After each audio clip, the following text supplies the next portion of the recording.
Soalnya di tempat tinggalku kebanyakan tower. Jadi kalau mau biar ku pindahkan ke sana satu itunya.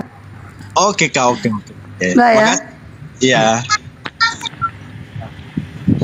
Oke. Bang, Encet baru Abang? itu, kalau encet baru itu anu dia mohon maaf yang bahasa headset tolong diam dulu ya. Yang bahasa headset tolong diam dulu ya. Bun, aku turun dulu Bun supaya ada hotel lagi naik. Makasih Bun ya. Enggak usah. Mandru aja, mandru. Mandru aja nanti mandru. Siap. Karena dia karena dia diam aja kerja dia kalau naik, gak pernah ngomong dia. Turun bunda. Kena marah turun. Orang aku cuma nawarkan tower kok Iya. turun, belum lagi. Belum Ini parah. belum power ini. Belum ada power Bunda Esti udah turun. Entah, enggak ini pasti gara-gara si Neplos nih. Bahas headset baru. Enggak nih.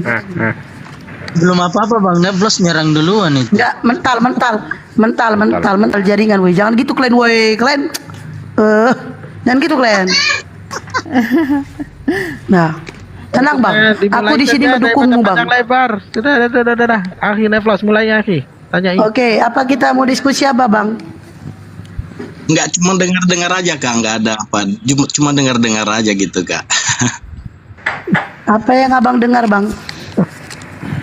Mau nanggapin nggak Abang nanti Bang kalau kita bikin Pak pernyataan? Yas, kalau boleh tahu Protestan atau Katolik atau apa? Saya Sekte. Protestan. Protestan. Wanas. Pak, ya? Protestan Bang, Protestan. Kerja kok tukang protes berarti Bang.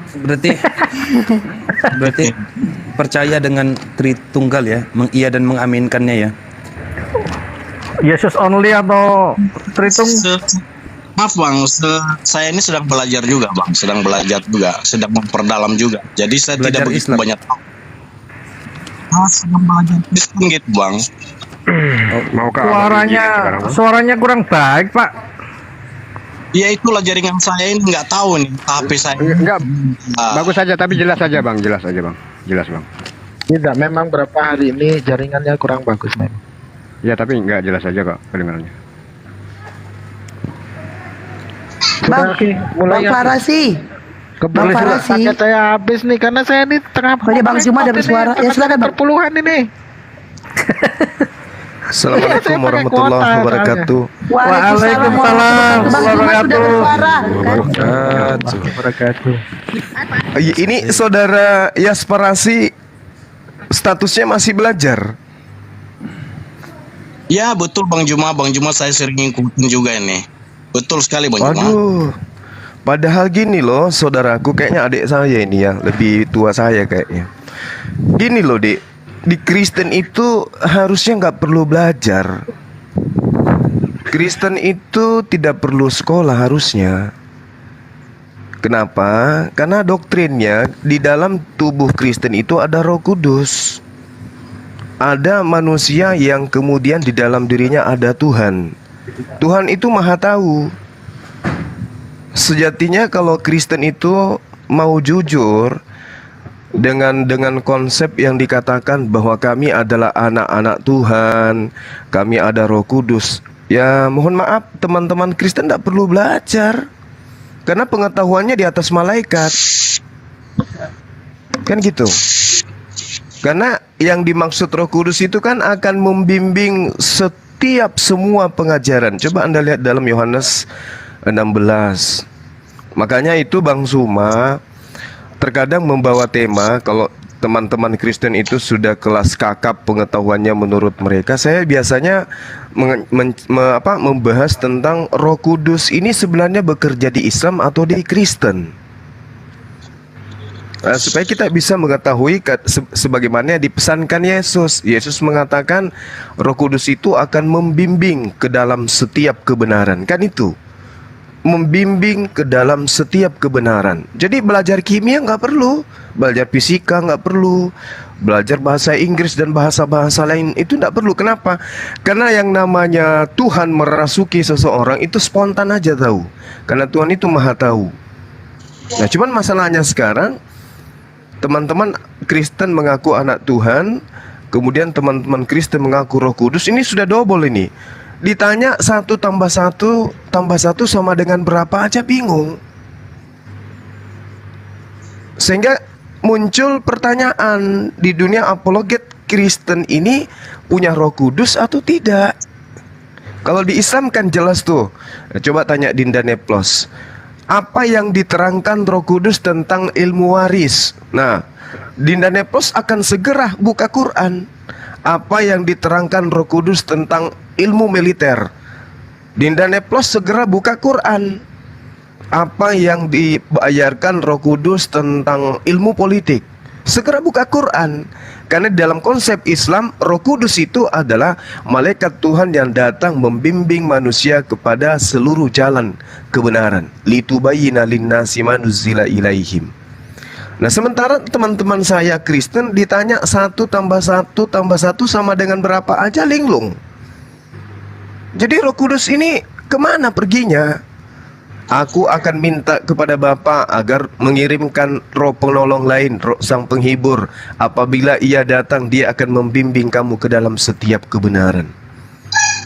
Nah, mana buktinya? Kan tidak ada. Nah, contoh misalnya adik Yos, ya. Kalau misalnya adik saya ini ditanya, saudara Kristen? Ya. Saudara pengikut Tuhan Yesus? Ya. Saudara punya Roh Kudus? Ya. Saudara ini adalah anak-anak Tuhan? Ya. Tolong bantu saya jawab. Wahyu 11 nomor 8, di situ ada Tuhan yang disalib sebelum Tuhan Yesus. Siapakah Tuhan yang lebih dulu disalib di Mesir? Menurut Wahyu 11 nomor 8. Nah, kira-kira Roh Kudusnya membimbing apa itu? Contoh, ini contoh. Saya yakin Roh Kudusnya pun tidak akan bisa mengajarkan apa-apa, karena memang nggak ada yang tahu jawabannya, kecuali ingin membenarkan kemudian Al-Quran, di mana Al-Quran mengatakan bahwa orang-orang pendusta itu fi qulubihim maradun fazadahumullahu marada walhum azabun alim bima kanu yakzibun. Mereka itu adalah pendusta yang akan menyampaikan berdasarkan angan-angan dan dugaan-dugaan saja. Nah, itu Al-Quran malah akan semakin menjelaskan itu. Tapi mana tahu adik kita Yasparasi ini bisa, misalnya ditanya seperti itu, bisa memberikan jawaban. Siapa Tuhan yang disalib lebih dulu yang diterangkan di dalam kitab Wahyu 11 nomor 8 gitu. Kira-kira Roh Kudusnya mampu membantu enggak saudaraku Yasparasi? Silakan. Iya Bang Juma, terima kasih Bang Juma. Saya ini kan Siap. sedang belajar ini Bang Juma. Saya juga dulu pernah juga ini mempertanyakan apa ya, ada ayat, cuman untuk suratnya lupa ya.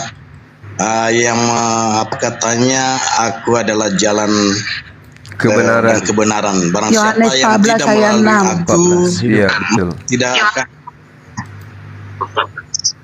Ya, jadi itu saya juga udah pertanyakan juga dulu itu.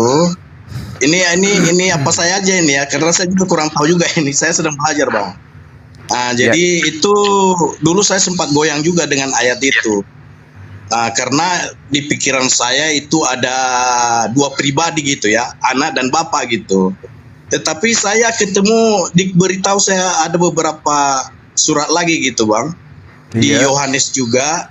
Iya. Itu Filipus bertanya kepada Tuhan Yesus ya. Iya. Tuhan Yesus, tunjukkan kepada kami Allah itu, biar kepada dia kami langsung menyembah gitu. Iya. Jawab Yesus kepada Filipus, Filipus, kita sudah sekian lama bersama-sama. Apakah engkau Iya. tidak mengenal aku? Barang siapa yang sudah melihat Bapa, melihat aku, telah melihat Bapa.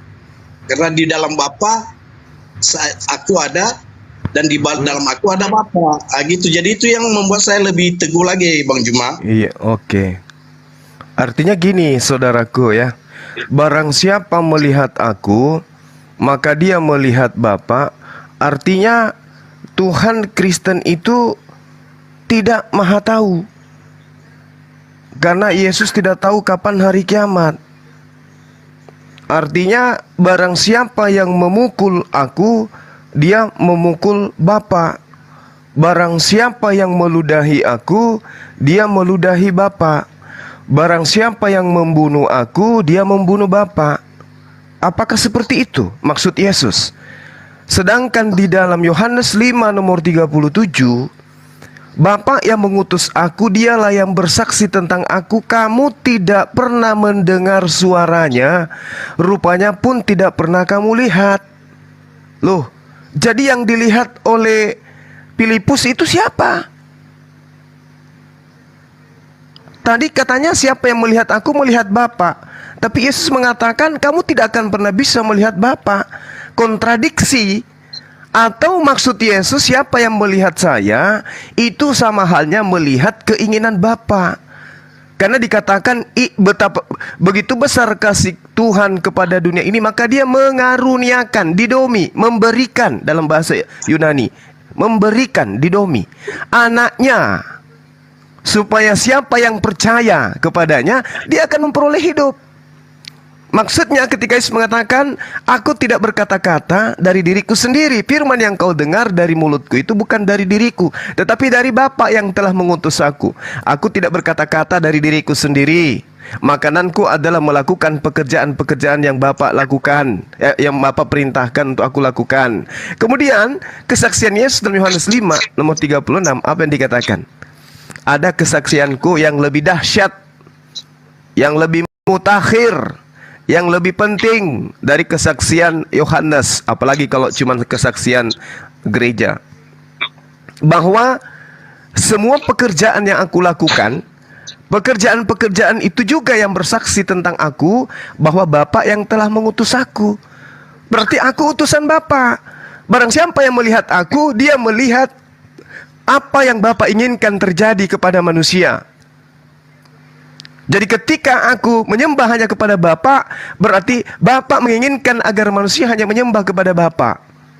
Ketika kemudian aku mengatakan diutus hanya kepada domba yang hilang dari Bani Israel, berarti Bapa menginginkan misi kedatanganku hanya untuk Bani Israel. Barang siapa yang melihat aku sama seperti melihat Bapa. Sebab Yesus mengatakan, Bapa tidak pernah kamu lihat, suaranya pun tidak bisa kamu dengar. Artinya salah paham teman Kristen dengan mengatakan melihat Yesus adalah sama melihat Bapa dalam perspektif wujud. Belum lagi di dalam Yohanes 6 nomor 46, hal itu tidak berarti bahwa ada orang yang telah melihat Bapa. Hanya dia yang datang dari Allah, dialah yang telah melihat Bapa. Nah sekarang Filipus, apakah dia berasal dari Allah sampai dia bisa melihat Bapa? Tidak. Yang dia lihat itu adalah utusan Bapa yang menjadi wakil Bapa di atas muka bumi. Coba Anda berikan catatan kecil di bawah Kisah Para Rasul 2 nomor 22. Yesus Kristus adalah orang yang ditentukan oleh Tuhan untuk dijadikan sebagai perantara oleh Tuhan, agar Tuhan bisa melakukan pekerjaan-pekerjaannya, mujizat-mujizatnya, kekuatan-kekuatannya melalui Yesus, seperti yang kamu lihat. Selesaikan? Berarti melihat Yesus adalah melihat pekerjaan Bapa, bukan melihat Bapa itu sendiri. Di dalam 1 Timotius 1 nomor 17, coba Anda baca di situ. Hormat dan kemuliaan sampai selama-lamanya bagi Raja segala zaman, Allah yang maha kekal, yang tak nampak, yang tak terlihat, yang maha esa. Amin. Tamat kan kita? Belajarnya tamat kan? Artinya bahwa Allah Bapa yang maha esa, yang maha besar itu, yang maha kekal itu tak nampak. Yesus nampak atau tidak? Nampak. Berarti Yesus itu Bapa atau bukan? Bukan. Jadi umat Islam itu sudah tepat dengan mendudukkan Yesus hanya utusan Tuhan, bukan Tuhan itu sendiri. Seperti itu saudaraku. Jadi Roh Kudusnya kelihatannya itu tidak membimbing kepada jalan kebenaran. Saya katakan itu bukan Roh Kudus, tetapi roh penyesat. Coba saya kasih lagi satu menit ya, sebelum diambil alih. Di dalam 3 Yohanes 1 nomor 11, saudaraku yang kekasih, janganlah meniru yang jahat, melainkan yang baik saja. Barang siapa berbuat baik, ia berasal dari Allah. Tetapi barang siapa yang berbuat jahat, ia tidak pernah melihat Allah. Sekarang pertanyaannya, apakah tentara-tentara Romawi itu berbuat baik dengan membunuh Tuhan? Karena Yesus kan menurut saudara, siapa yang melihat Bapa itu melihat Yesus. Siapa yang melihat Yesus itu melihat Bapa. Nah, di dalam 3 Yohanes 1 nomor 11, barang siapa berbuat baik, dia berasal dari Allah. Tetapi barang siapa berbuat jahat, dia tidak pernah melihat Allah. Dia tidak pernah melihat Bapa. Barang siapa berbuat jahat, dia tidak pernah melihat Bapa. Tentara-tentara Romawi adalah manusia-manusia laknat yang berbuat jahat. Mampu melihat Yesus, bahkan mampu membunuh Yesus. Berarti Yesus bukan Bapa. Karena Bapa menurut 3 Yohanes 1 nomor 11, orang jahat tidak bisa melihat Bapa. 1. Kedua, Ibrani 12:14, berusahalah untuk hidup damai dengan semua orang dan kejarlah kesucian, kekudusan, sebab tanpa kekudusan tidak seorang pun akan dapat melihat Tuhan. Apakah tentara Romawi itu kudus?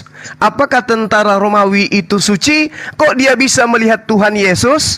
Atau jangan-jangan Yesus itu bukan Tuhan? Karena orang jahat pun, iblis pun, pembunuh pun mampu melihat Yesus. Dengan kata lain, Yesus sama dengan bukan Tuhan. Karena dia bisa dilihat, bahkan dia bisa dibunuh. Ingat catatannya, 3 Yohanes 1:11, Ibrani 12:14. Yesus sama dengan bukan Tuhan. Demikian, silakan ditanggapi saudara saya Yan Faras. Iya Bang Juma, terima kasih Bang Juma. Ya udah panjang lebar abang menyampaikan. Masya Allah. Dinda Henry, barakallahu fikum. Ya, lanjut. Iya. Jadi kebetulan saya banyak tahu gitu Bang Juma. Jadi itu cuman yang saya dengar aja. Saya sering mengikuti aja ini baik di room Muslim maupun dari Kristen ataupun murtadin dan mualaf gitu. Saya sering mengikuti itu Bang ya. Jadi untuk yang sepengetahuan saya Bang, di kitab-kitab sebelumnya sudah dinubuatkan gitu Bang ya, bahwa Yesus itu sebagai Mesias akan datang gitu.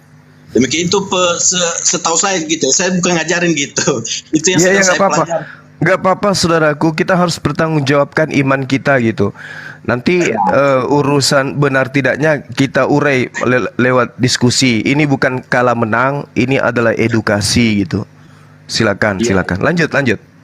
Ya betul. Jadi itu seperti saya sampaikan tadi, saya sering mengikuti baik guru murtadin maupun mualaf gitu, dan yang lain-lain yang berkaitan dengan keimanan gitu.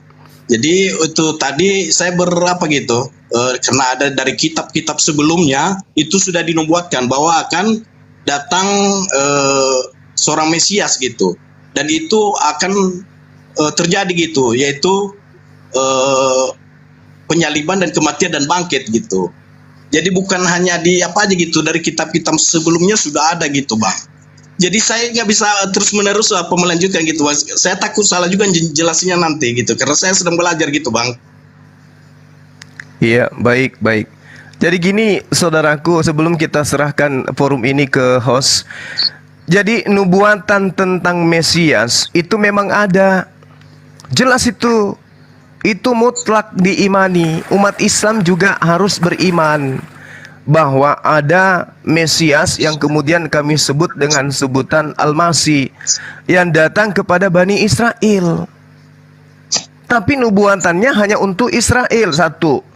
Kedua, kedatangannya bukan sebagai Tuhan, tetapi sebagai utusan Tuhan. Nah, jadi ada 2 nubuatan yang perlu dipelajari di sini. Yang pertama, nubuatan akan datangnya Mesias. Kedatangan Mesias ini bukan untuk mengajarkan dirinya sebagai Tuhan, tetapi mengajarkan dirinya sebagai utusan Tuhan. Coba Anda lihat, Anda kuliti perjanjian baru atau apapun itu yang ada di dalam iman saudara, cari di mana Yesus ingin menyatakan dirinya sebagai Tuhan. Ini kata kuncinya ada di kesaksian Yesus. Jadi siapa Yesus menurut Yesus? Itu dulu poinnya. Siapa Yesus menurut Yesus? Kita bisa lihat di dalam Yohanes 5 nomor 36. Jadi kalau ada Yesus menurut di luar Yesus, jangan percaya. Percayalah kepada Yesus. Yesus menurut Yesus adalah itu, pelajari itu, rangkulan dengan pengajaran itu. Yesus di dalam kesaksiannya yang tadi, Yohanes 5 nomor 36, ada kesaksianku yang lebih dahsyat. Itu pengakuan Yesus sendiri di dalam Yohanes 5. Jadi kalau cuman kesaksian Mesias itu adalah Tuhan yang datang dalam rupa manusia, mengosongkan diri, mengambil rupa inkarnasi, itu kesaksian KW. Kesaksian yang harus dipercaya itu adalah kesaksiannya Yesus. Dia yang harus kita percaya. Karena Yesus mengatakan, barang siapa yang percaya kepadaku, dia akan melakukan pekerjaan yang aku lakukan. Dia akan menuruti firmanku. Sebab firman yang aku sampaikan bukan dari diriku sendiri, tetapi dari Bapa yang mengutus aku. Yohanes 5 nomor 36. Tetapi aku mempunyai satu kesaksian yang lebih penting. Jadi kalau kita lihat dalam bahasa Yunaninya, di situ dikatakan megas. Megas itu artinya dahsyat. Megas artinya keras, agung, tinggi, yang dahsyat gitu ya. Sangat-sangat super luar biasa. Itu kesaksianku dalam bahasa megas. Dalam bahasa Yunani, megas artinya itu super luar biasa. Maha tinggi, agung kesaksian saya itu. Apa itu? Yaitu segala pekerjaan. Segala pekerjaan yang diberikan oleh Bapa, segala perbuatan, segala tugas, segala praktek-praktek, ergon dalam bahasa Yunani, yang kupraktekkan, yang kupekerjakan, yang kuperlihatkan di tengah-tengah Bani Israel, yang diserahkan, yang diberikan, didomi dari Bapa kepada diriku, supaya aku mempraktekkannya, supaya aku melaksanakannya. Pekerjaan itu jugalah yang kemudian bersaksi tentang aku, bahwa Bapa yang mengutus aku. Berarti Yesus mengaku apa di sana? Dia mengaku satu-satunya bukan sebagai Tuhan, tetapi satu-satunya mengaku sebagai epostelo. Dalam bahasa Yunani adalah utusan, atau menyuruh, atau suruhan, atau babu, atau budak, atau duta, atau wakil. Itu tugas Yesus adalah sebagai wakil, sebagai duta, sebagai utusan untuk melaksanakan semua pekerjaan yang Bapa serahkan kepada dia agar ia lakukan di tengah-tengah Bani Israel. Mujizat-mujizat, kekuatan Yesus itulah yang bersaksi bahwa dia bukan utusan setan, dia bukan utusan yang lain, tetapi dia adalah utusan Tuhan pencipta langit dan bumi. Ini kesaksian Yesus harus dipercaya, Bung. Jangan ditolak ini dengan mengambil kesaksian-kesaksian Farisi. Yesus adalah Tuhan yang telah mati, dibangkitkan untuk menjadi Tuhan. Itu kesaksian siapa? Kesaksian orang Farisi. Jangan percaya. Percaya kepada kesaksian Yesus. Selayaknya umat Islam percaya kepada kesaksian Yesus. Yesus itu adalah nabi, adalah rasul yang diutus oleh Allah kepada Bani Israel untuk mengajarkan la ilaha illallah inni Rasulullah. Aku ini adalah utusan Allah. Saya kira gitu, saudara Yas Farasi yang baik. Silakan. Teman-teman yang lain host, kalau mau bernarasi, waktu dan tempat disilahkan. Baik, Guru Linda. Bentar dulu Meme, malas aku nyapa kau. Bentar dulu. Jangan gitu lah. Pagi, Ustadz Ngambek dia nanti. Naja Media. Assalamualaikum Bang Zuma dan yang lain. Waalaikumsalam. Masih flu juga, Dek? Waalaikumsalam. Iya, kok tahu Bang? Iya, suaranya tidak seperti biasa. Kayak suaranya Rati nih. Aduh. Ya ini. Meme, mohon maaf dulu ya. Dia not D, dirimu di C, jadi beda sedikit. Ya. Meme, mohon maaf dulu Bang Meme ya. Biarkan dulu di sini Bang Farasi dulu sama Bang Juma ya. Nanti Bang Meme ya. Mohon maaf dulu. Nanti Bang Meme ya. Meme nanti di sini aja, jangan turun. Sama aku aja nanti ya, Meme ya. Dampingi saudara kita yang Farasi ini, beliau mau belajar gitu. Silakan Bang Farasi untuk bertanya Bang. Bagus Bang Meme bos itu, sopan dia Bang biasanya. Iya betul. Iya. Cuman dia orang zaman modern masih dia tembakau gulung aja dihisap sampai sekarang. Aku nunggu koin ini Bang Juma. Koin belum naik ini. Aku mau turun kalau koin nggak naik. Iya. Betul. Gampang itu. Kasih Gampang. koin dulu ke Meme we, kasih we. Insyaallah nanti sekali instruksi langsung itu, tenang aja. Nah, terus Bang Farasi silakan tanggapin pernyataan dari Bang Juma. Silakan Bang. Iya, terima kasih Kak gitu. Ya mohon maaf gitu ya untuk semua saudara-saudaraku yang muslim gitu. Saya terus terang saya juga masih kekurangan ilmu tentang agama gitu ya. Itu makanya saya sedang belajar gitu. Demikian, dan saya masuk di sini bukan bukan untuk berdebat atau untuk apa gitu. Cuma saya kepingin aja, apalagi Bang Juma ya. Saya sering mengikuti Bang Juma itu. Nah, demikian baru bergabung di room ini sekarang gitu, karena nampak ada Bang Juma tadi. Demikian sering-sering aja Bang, sering-sering aja ikut. Nah, jadi itulah Bang, saya nggak bisa komentarin banyak-banyak gitu Bang. Saya juga sedang belajar gitu. Nah, itu aja ya dengan semua rekan yang lain gitu. Saya dengar-dengar aja, karena sebentar lagi juga saya aktivitas gitu Bang. Siap. Enggak ada yang mau dipertanyakan Bang ke Islam? Ada yang mau ditanyakan ya silakan tentang Islam, biar dijawab sama Bang Juma. Silakan mau nanya. Iya. Kalau pertanyaan saya seharusnya nggak ada ya, karena kalau saya lihat Muslim juga ajarannya baik gitu. Jadi seharusnya nggak ada yang perlu saya pertanyakan, karena ilmu saya ke sana juga nggak ada gitu. Tidak ada ilmu saya tentang keislaman gitu, jadi nggak ada yang perlu saya tanyakan. Saya ajarin bertanya mau. Kalau aku Saya yang tanya boleh nggak Bun? Kalau aku yang tanya boleh nggak Bun? Oh silakan Natali. Silakan Natali. Alhamdulillah. Kalau kamu cantik. Iya. Natali.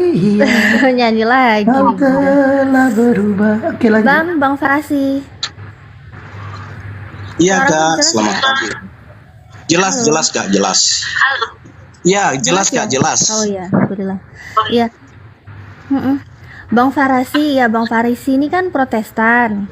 Ini berarti terlahirnya dari keluarga yang Protestan juga gitu ya? Betul ya Kak, kan, betul sekali. Betul. Nah Bang Farisi semasa hidup sampai sekarang kan udah dewasa ya. Itu kenapa sih kok mempertahankan untuk tetap menyembah Yesus itu, kenapa Bang? Saya nggak ngajak ke nyembah yang lain ya, cuma saya pengen tahu aja alasannya apa sih yang menguatkan Bang Farasi ini sampai sekarang mau nyembah Yesus. Apa nggak dari dulu mungkin pernah terpikir Yesus itu kenapa begini, karena kan Yesus manusia juga kan, yang namanya kan dia lapar, dia juga masih berdoa.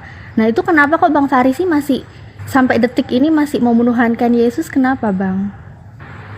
Iya ya, terima kasih di atas pertanyaannya. Mudah-mudahan saya tidak salah jawab ini ya, tapi karena ini yang sering saya dengar di pendeta kami gitu ya. Nah, jadi itulah saya selalu menjadi Kristen ya, itu pengajarannya bahwa tiada Tuhan selain Yesus gitu ya. Karena juga di dalam Yesus ini bukan sebagai Nabi Isa yang ada di saudara kita dari Muslim, itu beda. Jadi Yesus ini bukan seorang Nabi Isa, bukan. Nah, jadi itu yang menyebabkan saya tetap bertahan gitu dan memperdalam terus gitu kekristenan Kak. Nah, demikian Kak, saya nggak bisa jawab banyak-banyak Kak, karena saya masih kaku juga, ini baru main TikTok gitu. Gitu Kak. Gitu. Oh iya. Iya, tapi ini aja sih Bang Farisi, aku sih nggak nanya banyak lah ya, soalnya tadi Bang Farisi kan juga bilang nggak bisa terlalu banyak menjawab lebih gitu ya kalau dikasih pertanyaan-pertanyaan lebih. Cuma di sini aku pengen share aja sih, sharenya juga aku nggak nyuruh Bang Farisi untuk mempercayai apa yang ada di Al-Quran, enggak kok, karena itu semua kan haknya Bang Farisi gitu ya. Nggak apa-apa, namanya itu keimanannya Bang Farisi. Tapi kalau Bang Farisi sebagai seorang Protestan kan pasti memiliki kitab suci ya, namanya Bible. Nah, tapi di Bible itu kalau Bang Farasi mau baca-baca, ini kalau mau baca ya Bang Farasi ya. Jadi kalau Bang Farasi mau baca-baca, itu di Bible tuh malah yang ada Yesus sendiri tuh ngomong Tuhan Allah kita, Tuhan itu Esa gitu di Markus 12 ayat 29. Nah, terus masih banyak ayat juga Yesus itu bukan mengaku sebagai tiada Tuhan selain Yesus, bukan gitu. Malah dia tuh selalu bilang Yesus Kristus itu telah diutus kan, di Yohanes 17 ayat 3, terus juga di Yohanes 12 ayat 44. Yesus sendiri bilang dia yang mengutus aku, dianya itu maksudnya Tuhan ya, Tuhan yang telah menciptakan Yesus itulah yang mengutus Yesus. Terus di Yohanes 12 ayat 29 banyak sekali ayat-ayat lainnya gitu ya. Jadi Yesus sendiri ngomong Bapa yang mengutus aku. Nah, terus demikian juga sekarang aku mengutus kamu. Itu kalau di Yohanes 20 ayat 21. Jadi di sini kalau pikir pakai akal sehat, Bapa mengutus Yesus. Kemudian Yesus juga mengutus kamu kepada orang-orang yang Yesus saat itu hadapi gitu ya. Berarti orang-orang yang saat Yesus ngomong, aku demikian juga aku mengutus kamu. Berarti orang yang diutus Yesus tidak sama kan dengan Yesus. Begitu juga dengan Yesus saat diutus Bapa. Jadi Yesus itu tidak sama juga dengan Bapa. Seperti di Yohanes 13 ayat 16 gitu, bahwa yang mengutus itu tidak sama dengan yang diutus. Yang diutus itu tidak lebih besar dari yang mengutus. Itu kalau di kitab sucinya sendiri sih ya, di kitab sucinya Bang Farasi ya. Tapi kalau Bang Farasinya mau baca, mau belajar gitu kan, tadi kan bilangnya masih belajar. Alhamdulillah kalau mau belajarlah dari kitab sucinya Bang Farasi aja. Jadi kalau Bang Farasi bilang Yesus berbeda dengan Nabi Isa, itu hak pemikiran dari Bang Farasi sendiri. Kalau Bang Farasi tidak mau mengakui itu atau menolak Al-Quran, itu terserah. Tapi kalau bisa ya Bang Farasi sebagai orang yang mengakunya Protestan, orang yang mengakunya pengikut Yesus, ikuti aja apa yang Yesus katakan kayak gitu. Jadi aku saat ini aku nggak nanya, tapi kalau Bang Farasi mau nanya balik atau mungkin mau ke teman-teman yang lain, silakan. Mungkin Bang Zuma atau yang lain mau menanggapi, silakan. Itu aja Bunda Hesti. Ya, saya tambahkan dikit lagi gitu Kak. Itu ya tadi tentang apa tadi ya, saya bilang tadi Yesus bahwa bukan Nabi Isa gitu, karena di dalam apa kan itu udah ada di dalam Alkitab atau apa gitu ya, di dalam kitab suci saya gitu, bahwa bahwa Yesus itu lahirnya di apa gitu, di kandang domba. Nah, sementara itu kalau Nabi Isa itu kan lahirnya di bawah pohon korma, jadi sudah berbeda gitu kan. Di mana datanya? Di mana tertulis Nabi Yesus dilahir di kandang domba? Di mana tertulis Yesus lahir di kandang domba? Silakan Farisi. Terima kasih gitu. Jadi seperti yang saya sampaikan tadi, saya sedang belajar, tetapi nanti saya cari ayatnya gitu ya Kak ya. Itu jadi untuk saat ini mohon maaf saya belum bisa gitu, tetapi ada, saya pastikan ada gitu. Dia lahirnya saya pastikan ada. Di Bible itu dibilang di kandang domba itu ya itulah ya, karena Bang Farasi saat ini nggak bisa menampilkan data ya. Tidak ada di Palungan. Kalau nggak ada tuh. Nggak ada, jadi bukan di kandang domba gitu. Jadi berdasarkan tempat kelahiran. Boleh ya? Oh ya, silakan Bang. Gini Bang, mudah-mudahan ini Bang masuk ya Bang ya. Jadi gini Bang, salah satunya ya yang bilang Yesus adalah Tuhan adalah bahwa dia mengaku jalan. Aku adalah jalan, kebenaran dan hidup. Nah, gini Bang, Yesus kan memang jalan ya. Jalan ke tempat tujuan. Jadi kalimat jalan itu tidak bisa diartikan tujuan. Tujuan beda dengan jalan kan? Atau tidak bisa juga diartikan Tuhan itu sendiri. Tapi itu adalah jalan menuju surga, karena tujuan manusianya kan kalau nggak surga neraka gitu kan. Sama seperti kalau kita bilang berbuat baik itu adalah jalan ke surga, ya kan. Terus sedekah jalan ke surga, memuji Tuhan, atau kalau kita wiridan itu, kalau di Kristen memuji Tuhan katanya jalan ke surga. Sholat jalan ke surga, puasa, zakat jalan ke surga. Ngasih gift nih ke saya, itu jalan juga tuh ke surga tuh gitu loh. Hanya jalan gitu loh. Nah, Nabi Muhammad, Yesus dan nabi yang lain itu adalah jalan ke surga. Nah, kalau kita mentaati perintah Allah melalui mereka, nah, kan begitu. Jadi perbuatan baik, sedekah dan lain-lain itu hanya jalan, bukan Tuhan itu sendiri gitu loh. Tapi gini bang, Kristen ini salah menafsirkan gitu, jalan. Hingga kalimat Yesus adalah jalan itu diyakini bahwa Yesus itu adalah sebagai tujuan atau Tuhan karena mengaku jalan, padahal hanya jalan menuju Tuhan. Tuh. Jadi alangkah baiknya kalau gini bang, Kristen itu mengartikan jalan itu sebagai cara doang gitu kan, untuk mendapat keselamatan. Jadi kok makso banget gitu menjadikan Tuhan gitu. Oke. Padahal di Bible itu dikit lagi bunda. Padahal Bible itu ada banyak dalil ya bahwa Yesus bukan Tuhan. Tidak pernah Yesus mengaku Tuhan, apalagi dalil Tuhan sudah dalil kata Mbak yang tadi. Dan Bang Zuma juga banyak itu menerangkan bahwa dia bukan Tuhan. Itu dulu, silakan.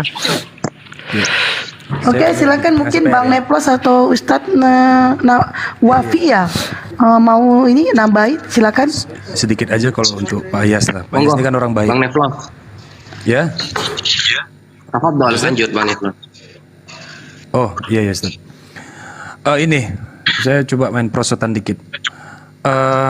Saya gak banyak-banyak karena saya lihat memang karakter Pak Yos ini adalah karakter orang yang sedang belajar, ya. Kemudian beliau kan belajar mungkin dengan pendeta beliau atau mungkin yang beliau anggap orang yang dipercaya oleh beliau ya untuk memberikan pengajaran ini. Cuman begini aja, kalau Pak Yos sekarang berada pada tahap pembelajaran, coba saya coba kasih PR nanti untuk Pak Yos. Dan Pak Yos mungkin bersama Jangan nantilah sekarang. Ya katanya Pak Yos kan tidak punya cukup banyak waktu ya hari ini. Ya nggak apa-apa lah mau hari ini atau kapanpun itu. Jadi begini Pak Yos, mungkin Pak Yos tidak asing lagi ya dengan firman ini, tidak asing lagi dengan kalimat ini ya. Tetapi menurut saya pribadi ya, kalau Kristen berani jujur dan berlaku adil, pasti memahami maksud dan tujuan perkataan ayat ini tuh apa begitu ya. Nanti coba dijadikan PR. Bunyinya adalah begini. Matius 7:21. Mudah-mudahan meme bos tidak bereaksi. Bukan setiap orang Kristen yang berkata kepadaku, Tuhan, Tuhan, dia akan masuk ke dalam kerajaan sorga, melainkan dia Islam yang melakukan kehendak Bapakku yang akan ke sorga. Matius 7:21. Nanti Pak Yas coba baca dan telaah apa maksud dari firman ini. Saya ulangi bunyinya ya. Bukan setiap orang Kristen berkata kepadaku, Tuhan, Tuhan, dia akan masuk ke dalam kerajaan sorga, melainkan dia yang melakukan kehendak Bapakku. Siapa lagi kalau bukan Muslim? Siapa lagi kalau bukan Muslim? Masih sejalan ya dengan surat Matius 5:18 juga. Sesungguhnya sebelum lenyap langit dan bumi ini, satu iota dan satu titik pun tidak akan ditiadakan dari hukum Taurat. Kita tahu perintah Bapa hanya ada di dalam hukum Taurat. Sebelum ada perjanjian baru, sebelum ada Quran, perintah Bapa yang namanya Bapa hanya ada di dalam Taurat. Maka ini sejalan.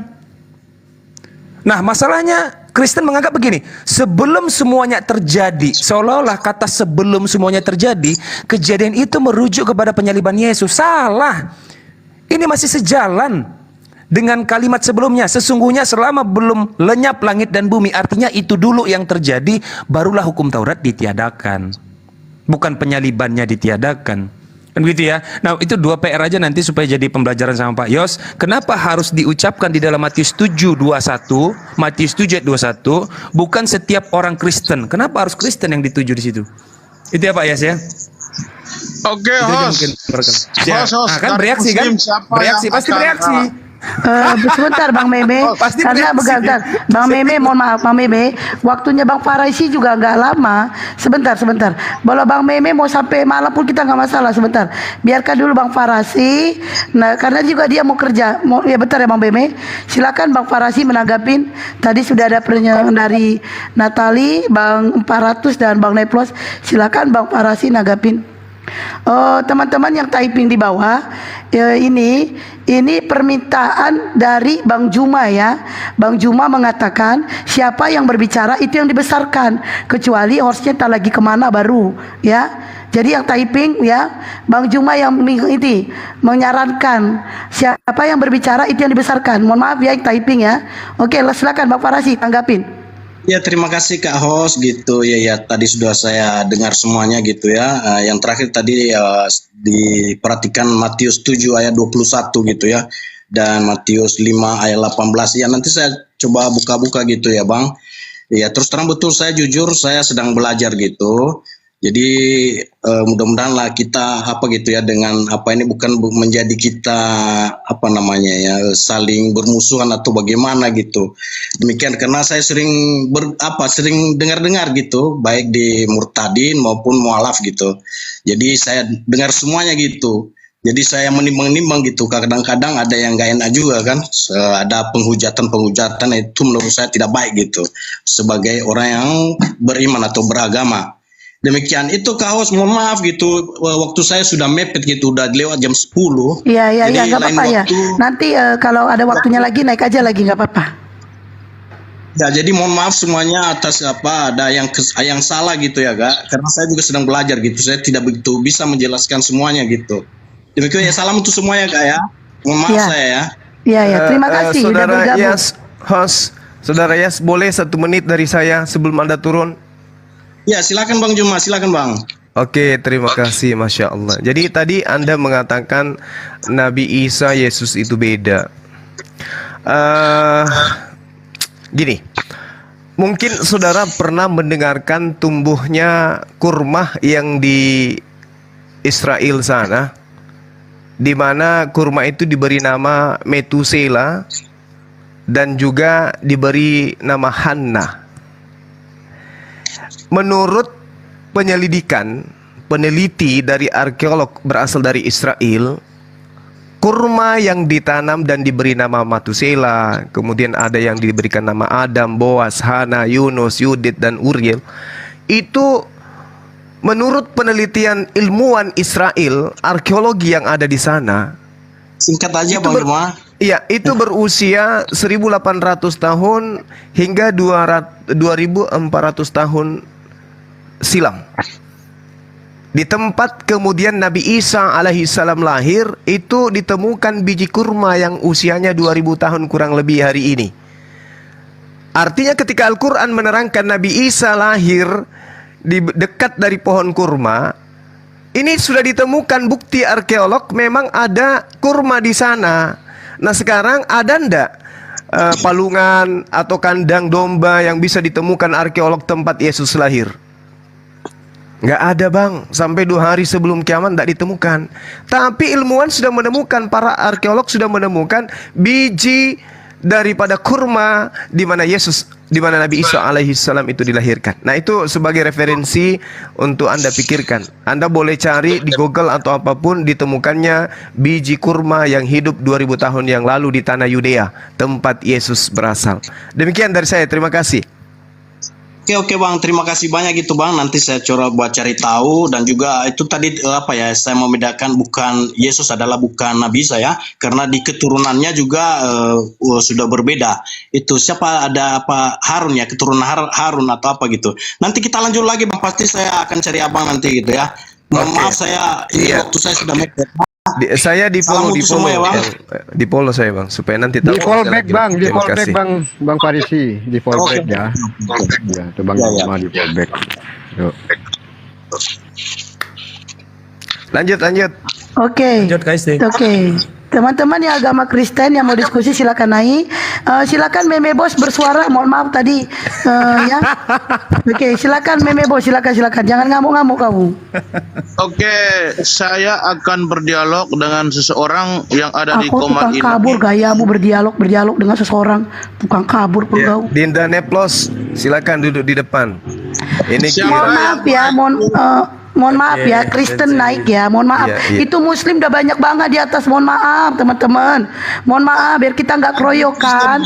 Kalau bisa naik 3 Kristen atau 4, biar nggak keroyok. Itu Muslim udah banyak banget di atas. Mohon maaf ya.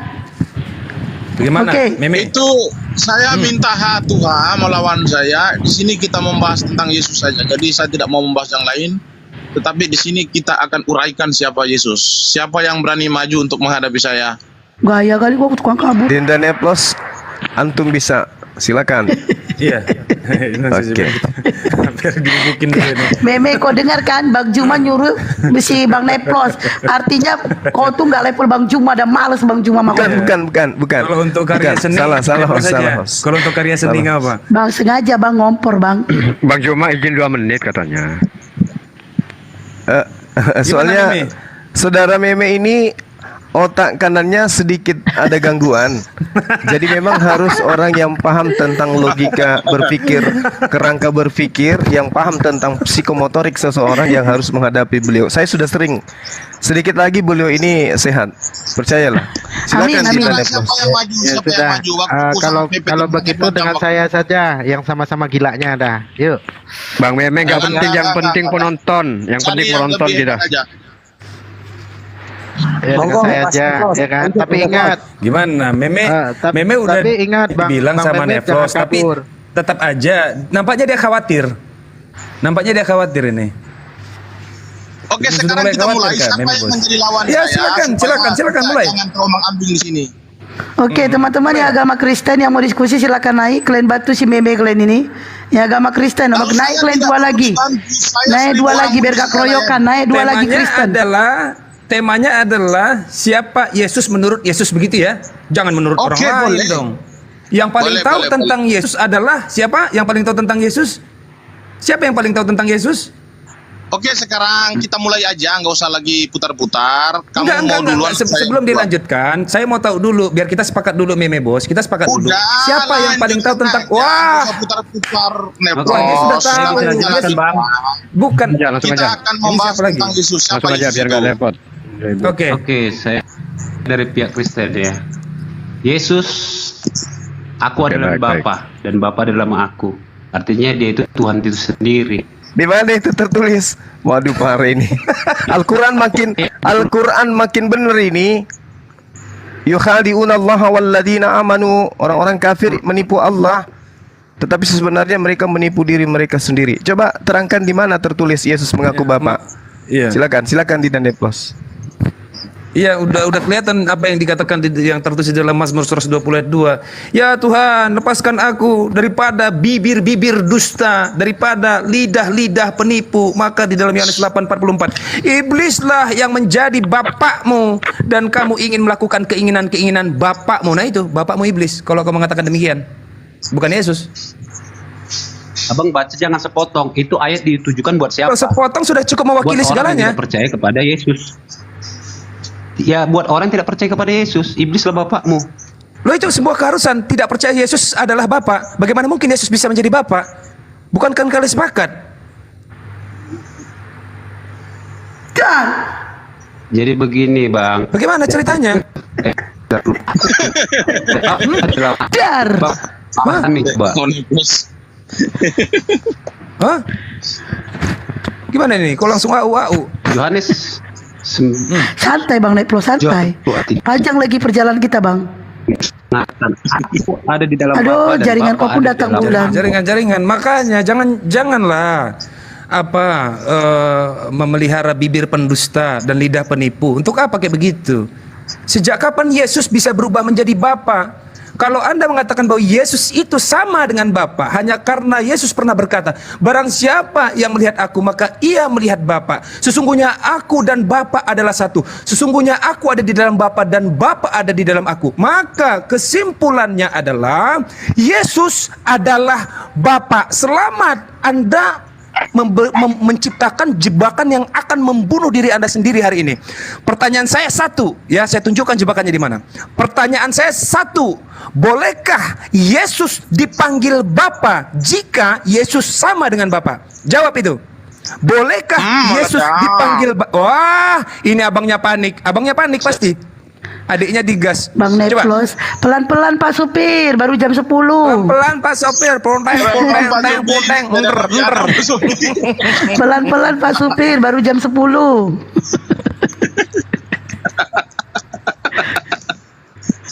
Silakan tanggapin Bang Johan. Ayo Bang Johan. Meme kau diam dulu Meme. Cari oten susah bang. Cari oten Tadi Ya, pertanyaan jangan abang dibantu bisa dulu, dipanggil Mei. Bapa. Jadi bantu dulu Silakan. nih, kalian beda denom. Kalian beda Iya, denom. iya. Jangan dibantu Tenang dulu. Bang Neplos, biar aku aja yang ngatur dia suruh dia Bang. Silakan tanggapi Bang Johan Ya, pernyataan dia dari Bang adalah Neplos. Bapak itu sendiri. Jadi masalahnya Dia kenapa gitu? adalah Maksudnya bisa Bapak itu dipanggil Bapak? sendiri. Pertanyaan saya, bolehkah Yesus dipanggil Bapa? Jawab. Boleh. Tunjukkan sama saya satu saja orang yang pernah memanggil Yesus dengan sebutan Bapa. Jawab. Siapa? Meledak. Meledak. Maksudnya tunjukkan Siapa? orang apa ayat, Bang? Diam kok meme, diam kok meme. Diam kok meme. Maksud dari Bang Neplos katanya maksudnya gimana Bang Neplos? Dinda Neplos itu terurai di Matius 23:9, jangan kamu menyebut siapapun sebagai Bapa di bumi ini, karena hanya ada satu Bapa, yaitu Dia yang ada di surga. Yesus tidak pernah disebut Bapa. Nah, makin gawat ini posisinya. Kamu Johan, makin susah kamu. Berani sekali kamu katakan Yesus sama dengan Bapa. Lalu sekarang saya minta, yang paling kenal Yesus adalah orang-orang yang hidup sejaman dengan Yesus. Maka mereka yang paling mengenali Yesus, orang-orang hidup sejaman dengan Yesus. Pertanyaan saya, satu saja orang-orang yang hidup sejaman dengan Yesus, siapa yang pernah memanggilnya Bapa? Siapa? Terus kamu kok ujuk-ujuk datang-datang berani bilang bahwa Yesus boleh dipanggil Bapa? Berani banget kamu. Pelan-pelan Pak Super, baru jam 10. Bingung, bingung dia Gimana nih Ayo, Bingung dia. Ayo, udah, ayo, semangat sing aja udah. Ya tanggapin meme, silakan meme. Sudah, meme. Suara Bang putus-putus. Oh, suara Bang Neplos ulangin. Suara Bang Neplos putus-putus Sebelum katanya. ke meme, host, sebelum ke meme ditanya dulu Saudara Johan. Nggak sanggup atau gimana? Jangan, kita hargai dia sebagai narasumber. Coba tanya. Bang Mana Johan, John? Gitu Bang ya. Johan, kalau nggak sanggup angkat tangan Bang. Bang, Enggak, konsep saya Bapak bantu, itu, enggak apa-apa, saya silakan. mau tanya, konsep Bapak itu apakah Abang mengerti? Abang bertanya itu mengerti nggak gitu konsep Bapak itu? Bapak itu apa? Bang Neplos silakan. Nah, jadi kita harus tahu konsepnya dulu baru kita bertanya. Gimana? Katanya Bang Neplos tahu nggak konsep Bapak itu? Tahu nggak Bapak itu konsep- siapa? Oh, konsep Bapak. Baik. Ya, berarti ini kurang baca Bible. Kalau kalian mengatakan bahwa Bapa itu adalah sebutan keintiman, ya, bentuk kedekatan antara kalian sebagai manusia dengan Tuhan yang disebut dalam bahasa Yunani yaitu Theos, maka ada istilah Theophany, Theos dan Panero. Maka kalian salah dalam hal ini. Kenapa? Akan saya uji ya. Begini. Bapa, kalau iya dan diaminkan bahwa itu adalah hanya sebutan atau gelar keintiman antara manusia dan Tuhan, itu salah besar. Salah besar. Kenapa? Kalau memang itu hanya sebatas gelar keintiman dan kedekatan, bukankah yang paling dekat dengan Bapa adalah anak, yaitu Yesus? Dan siapakah yang paling dekat dengan Yesus? Bukankah kalian jemaat atau pengikut yang biasa disebut sebagai Kristen di Antioquia, organisasi atau sekte? Maka seharusnya secara tidak langsung ketika kalian dekat dengan Yesus, kalian intim pasti dengan Theos. Intim dengan Theos. Maka kalian boleh memanggil Yesus dengan sebutan Bapa juga. Kenapa? Karena menurut kalian Bapa hanya sebutan sebagai gelar keintiman. Salah, sudah jelas. Bapa itu sang pencipta yang menciptakan firman, yang memberikan firman. Yesus itu adalah firman yang tidak bisa berbuat apa-apa tanpa ada si Bapa. Siapakah si Bapa itu? Bapa itu adalah nama? Bukan. Kalau Jadi kalian salah Bang. Jadi begini, saya terangkan ya. Konsep Sebentar. Bapa yang dikatakan Yesus beda dengan konsep Bapa yang dikatakan oleh manusia.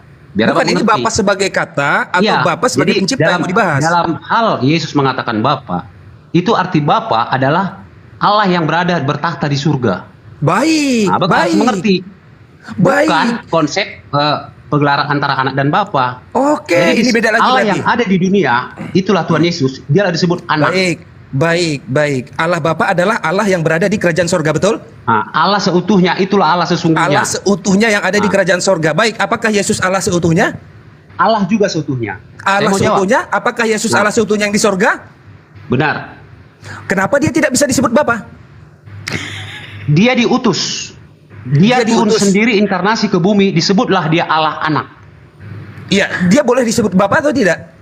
Boleh, karena dia juga Boleh. yang ada di surga. Oke, lagi-lagi boleh. Maka saya minta dari tadi, tunjukkan satu saja yang pernah memanggil Yesus Bapa. Biar saya iakan dan saya aminkan Yesus adalah sudah Bapa. jelaskan, Bapa itu dalam konsep Yesus, ketuhanan Yesus, itu adalah bukan asal antara pemanggilan, tetapi posisi. Posisi dia sebagai pencipta, dia Bapa. Sebagai dia juru selamat, dia anak.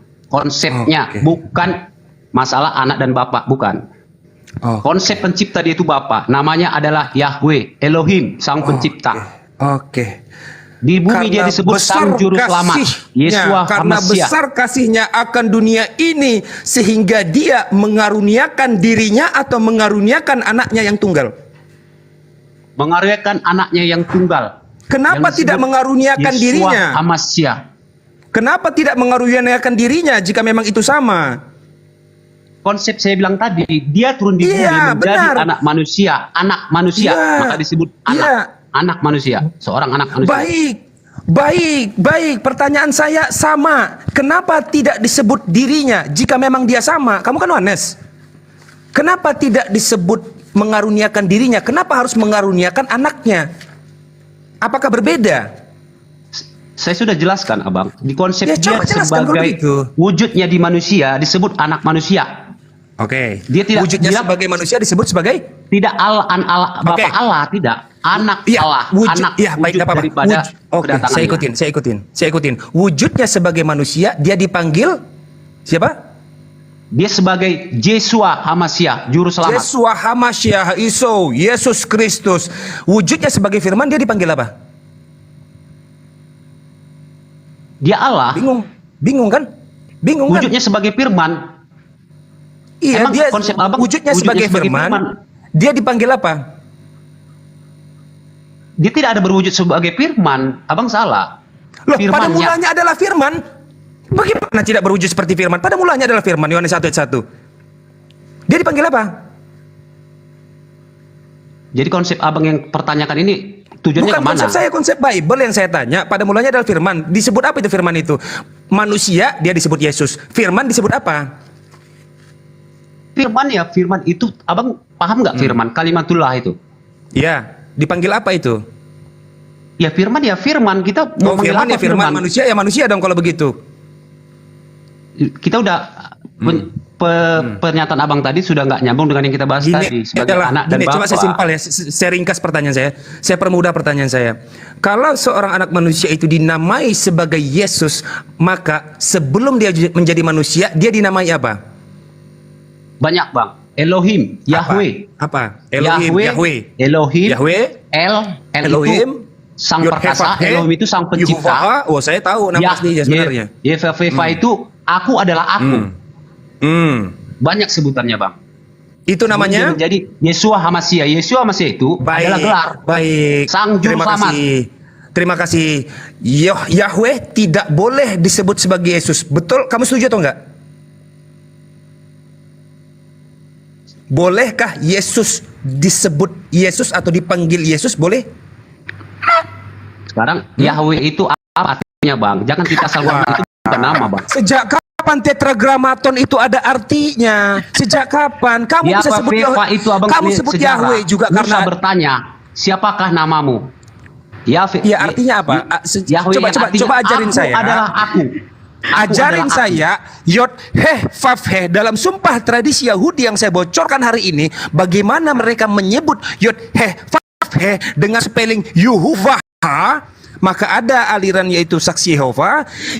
Dalam sumpah Yahudi mereka menyebutnya Yehovah, dan itu rahasia sekali. Saya kasih tahu aja sekarang di sini. Yehovah. Pertanyaan saya, apa arti itu? Arti nama itu Yod Heh Vav Heh. Coba kamu artikan kalau memang dia punya arti. Kalau Yesus sang penyelamat, Yesus adalah sang pengurap, Itu maka ada Yahweh di apa Keluaran 3 ayat 14. Ya, apa Keluaran 3 artinya ayat apa? 14. Artinya apa? Aku adalah Malaikat aku, juga itu disebut sebagai artinya. Elohim. Artinya aku adalah aku. Itu artinya. Jadi apalagi Apa saya sih jawab? aku adalah aku? Sejak kapan Yohanes tapi artinya aku adalah Keluaran aku? 3 baca Bang. Keluaran Bagaimana? 3 ayat 13 Ya, coba. Keluaran 3 ayat 14. Di situ tertulis Musa bertanya apa? siapakah nama supaya saya tidak tertipu oleh Allah-Allah lain. Apa? Allah Apa? menjawab, aku adalah aku, yaitu Aku adalah Yahweh. aku. Dalam bahasa Ibrani adalah Yahweh. Begitu ya? Aku adalah aku. Aku adalah aku, dalam bahasa Ibrani adalah Yahweh. Begitu ya? Bagaimana?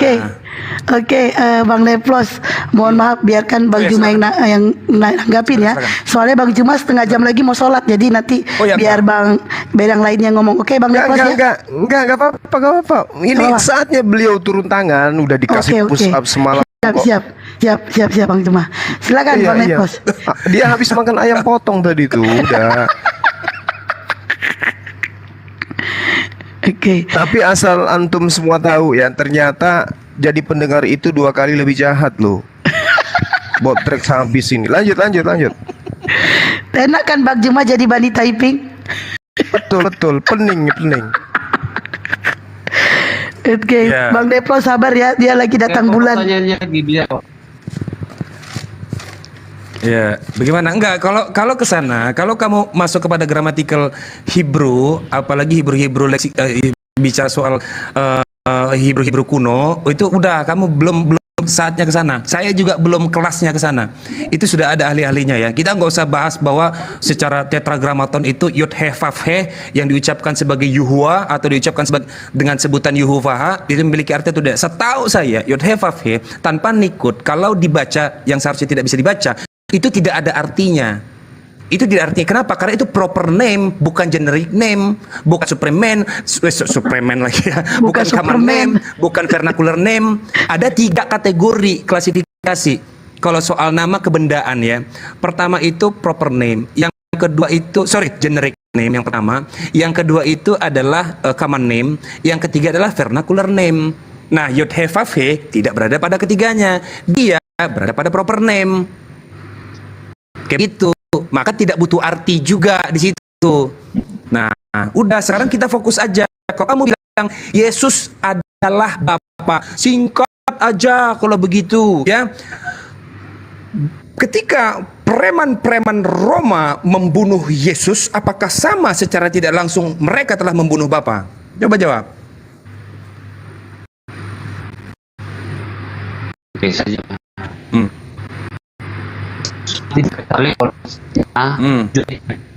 Dan apa ini? Kok bisa begini ya?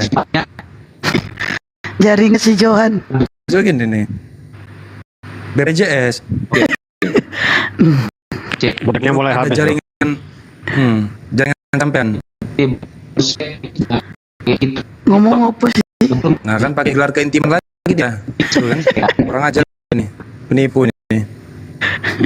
Penipu nih, Bida ini, Moderator, kita mulai aja moderator. Waktuku tinggal 1,5 jam nih. Oh udahlah, sama Tritung aja lah. Lebih enak lagi ngobrol sama Tritung nih. Oke, silakan. Udah. Siapa yang mau? Ustadz Wafi? Ustadz Wafi, silakan Ustadz. Bang Johan dulu, Bang Johan, di mute dulu biar kami dialog dulu. Siapa yang maju? Gayamu siapa yang maju? Macam Ustadz Wafi. Gayamu itu loh selangit. Iya, siapa yang maju gayamu? Oke, ya, yuk sama saya. Coba sama saya. Oke. Kita mau bahas ketuhanan Yesus saja ya. Oke. Iya, ada apa-apa. Lanjut. Oke, saya opening sedikit dulu kepada teman-teman yang ada di bawah ya. Lalap Ya, opening. Meme, jangan kau permalukan aku, Meme ya. Saya kan narasumber baru, jadi harus opening dulu ya. Iya, lanjut. Aku punya sebelum itu ini aku mau punya pertanyaan Bang Meme. Kenapa setiap mau diskusi kau bikin gaya opening? Toh juga ujung-ujungnya kok kabur. Opening itu supaya netizen di bawah itu tahu apa yang kita bahas. Alah, gak nyambung juga kalau kau udah ngomong. Udahlah, silakan.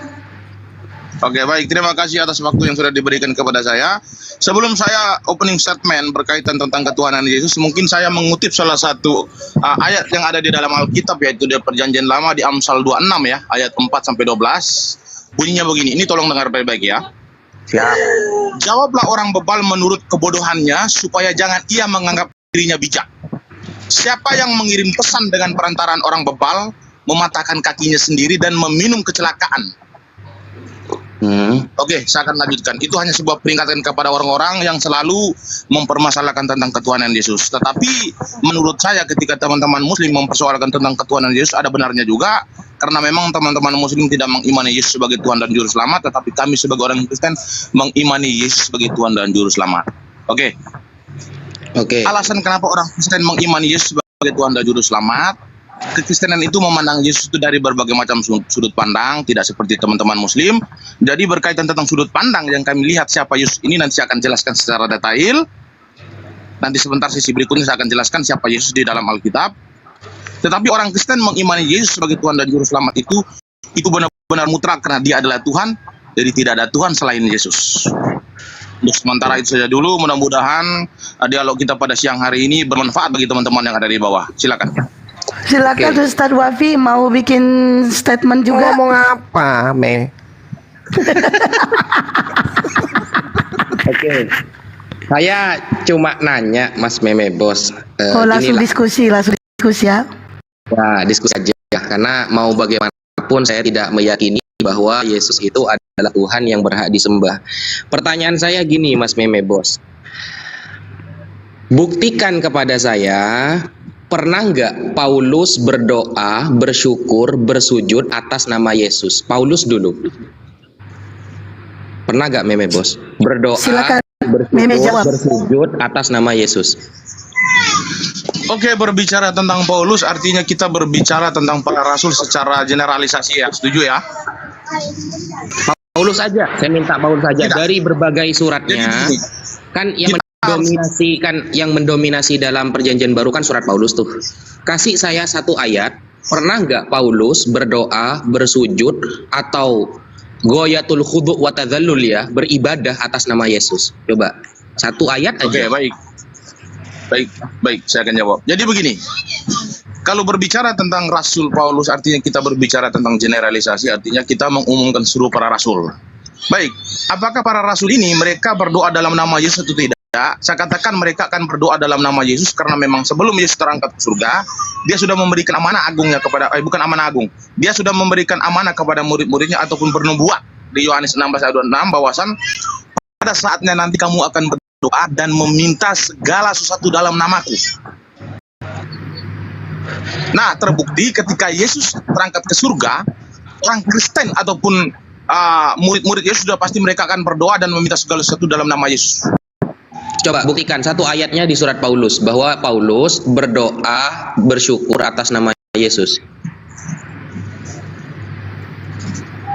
Oke.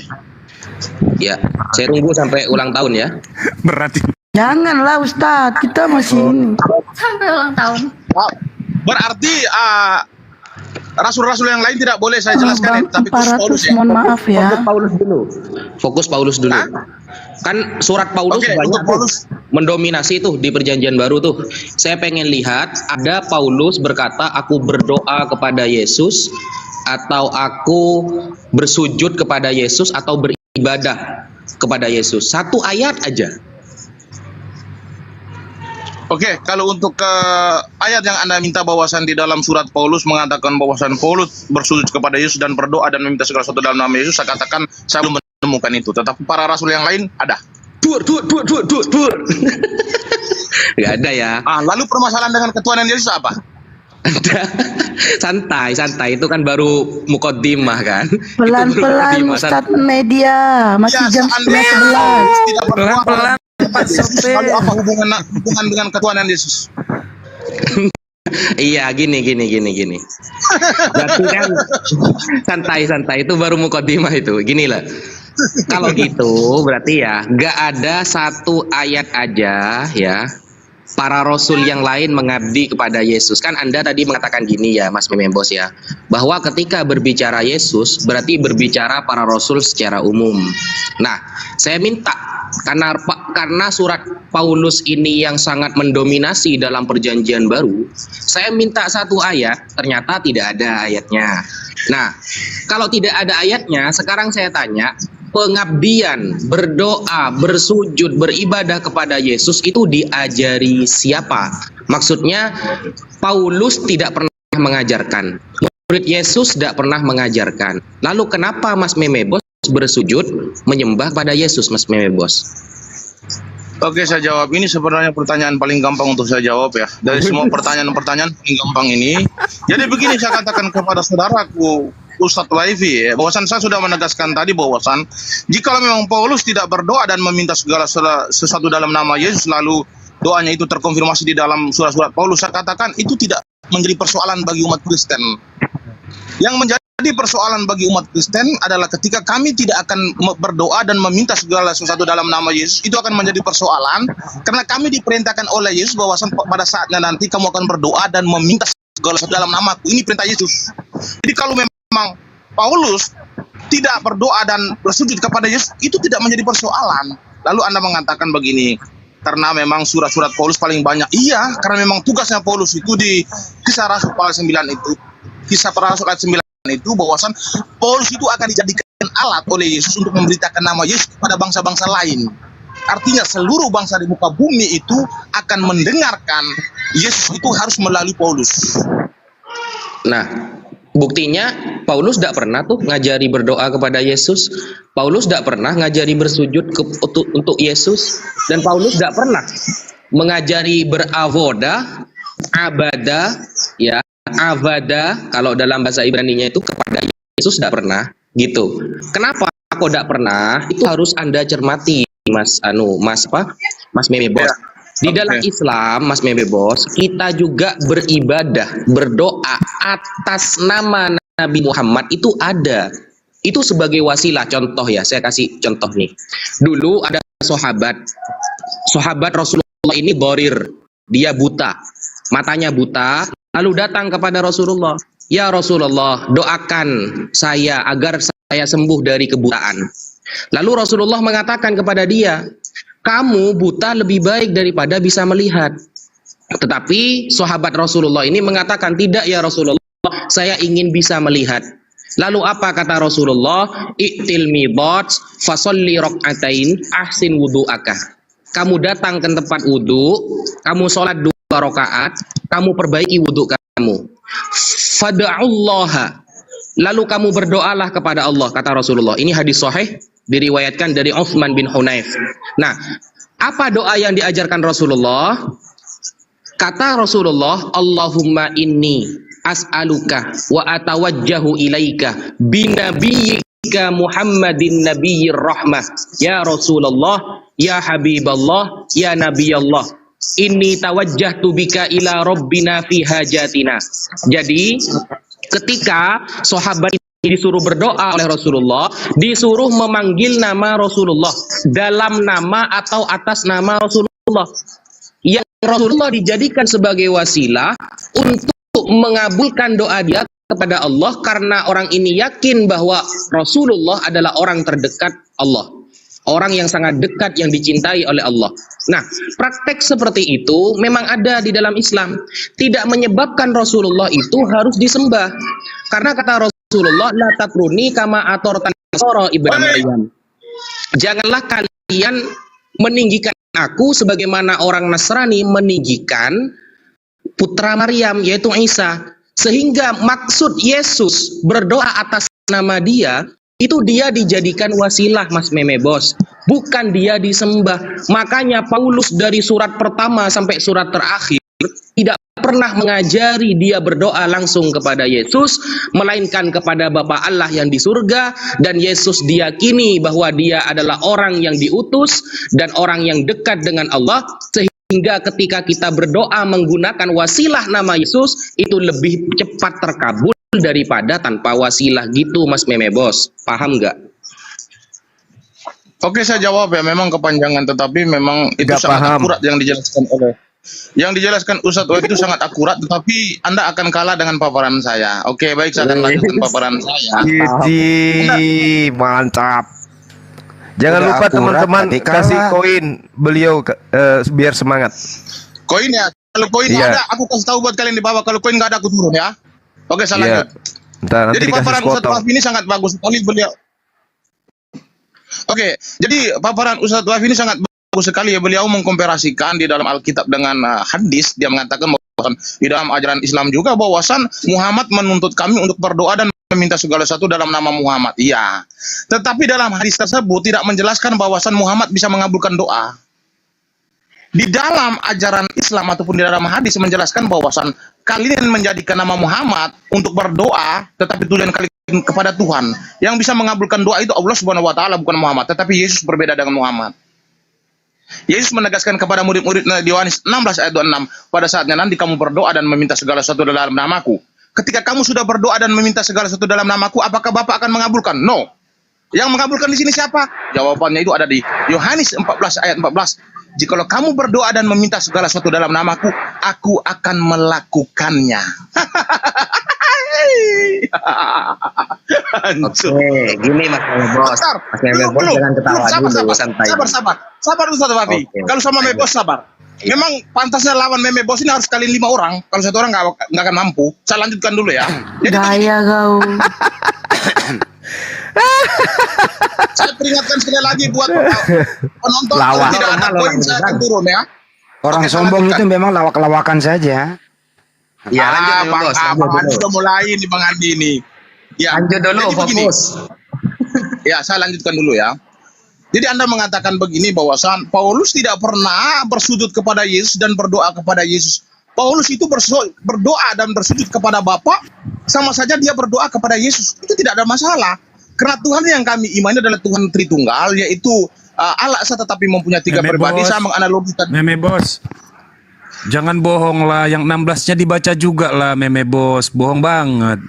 Yohanes 14, 16-nya coba dibaca. Kalau bisa tolong diperbaiki netizen yang ada di atas jangan ya. bohong lah di room ini. Kamu membohongi orang Kristen di Indonesia kamu. Untuk mengkontratek itu adalah tugasnya Ustadz Wafiat. Jadi harapan saya teman-teman lain untuk jangan mengganggu. Dibaca juga 16, biar saya berhenti ngoceh nih. Iya. 16 dibaca dulu.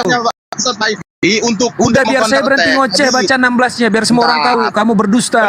Moderator tolong diperbaiki dulu moderator. Oke, tapi apa yang dikatakan Bang Neplos ada benarnya. Silakan dibaca ya 16 ya.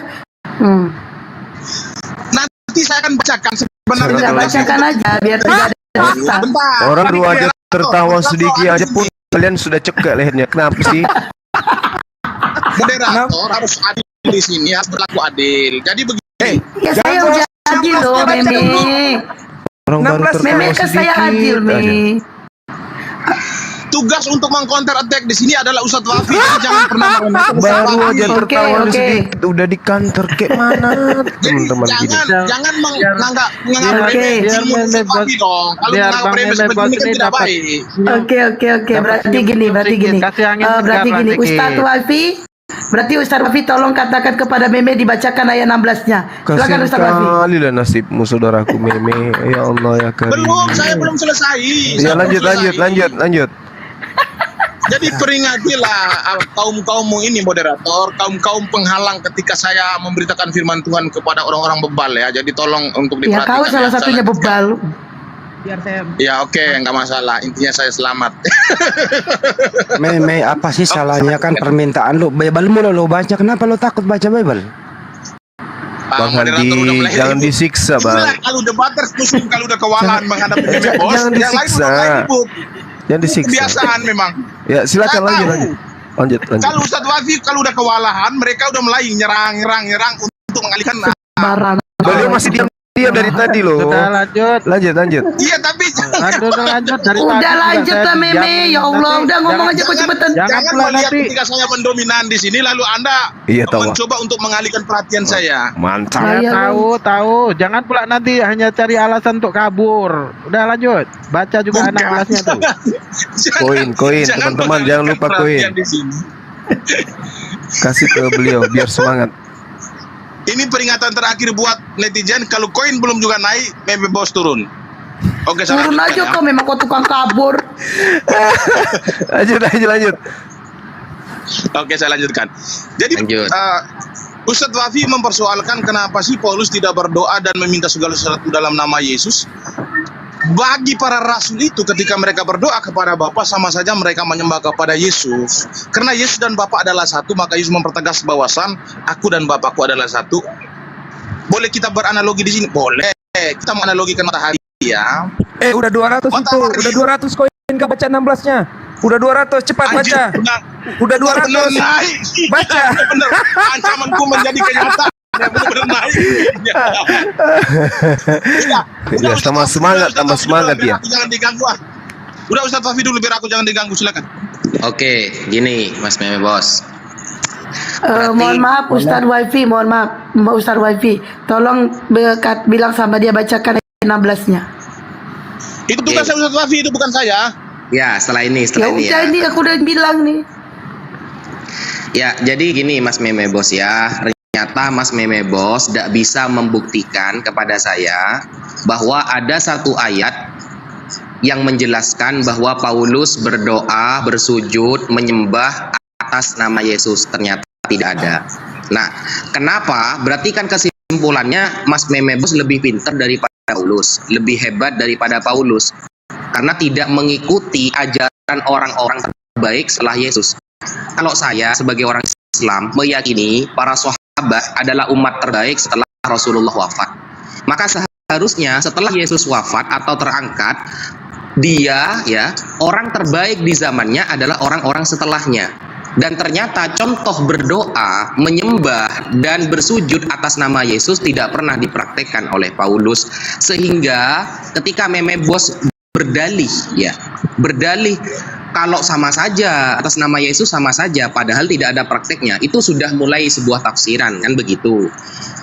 Kenapa Paulus dan para rasul tidak pernah bersujud menyembah kepada Yesus tapi kepada Bapa? Karena itu yang diajari Yesus, Mas Meme Bos.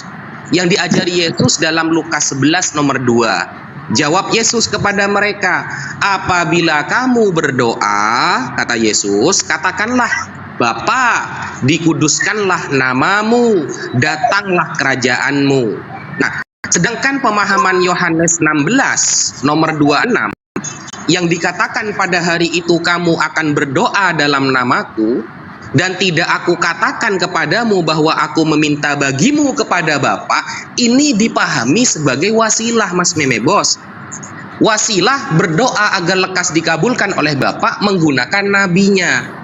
Ini namanya tawassul. Kalau di kita itu namanya tawassul.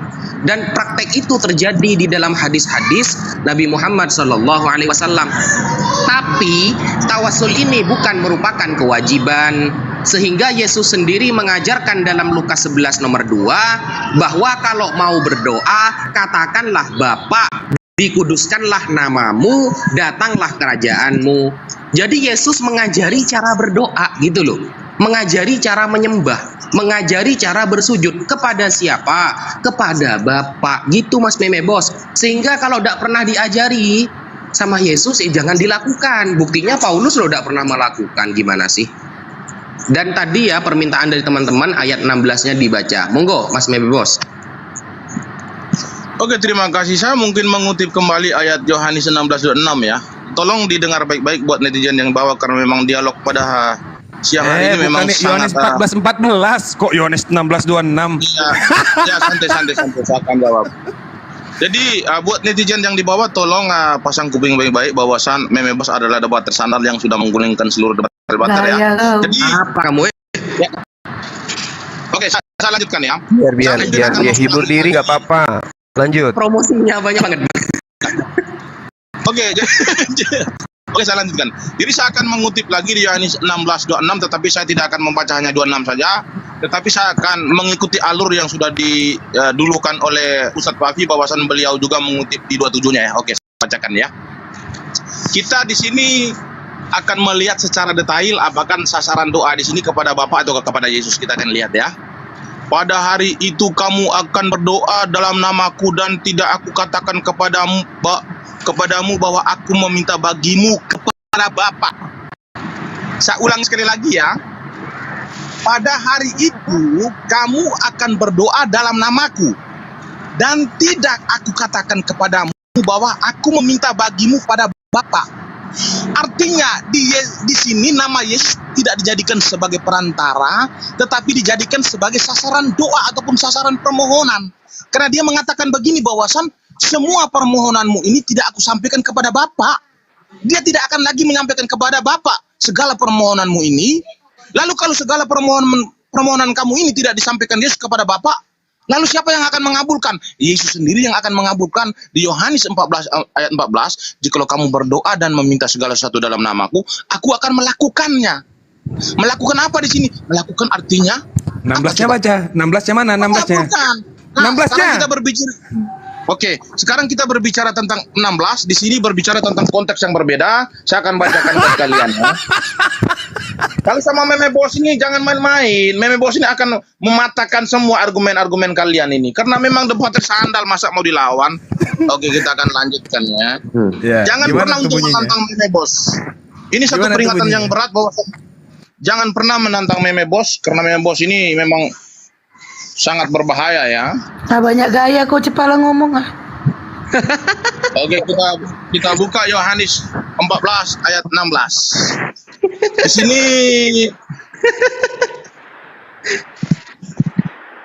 Oke, kita buka ya. Kita mainkan dulu Udah lemas dia, udah lemas dia. Oke. Dari tadi oke nggak dibacain. Ya, perikopnya sampai di Yohanes 14 ayat 14. Udah baca aja ya 16-nya. Lama kali.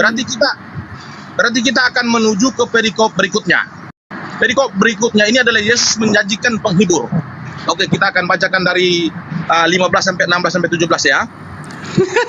Jikalau kamu mengasihi aku, kamu akan menuruti segala perintahku.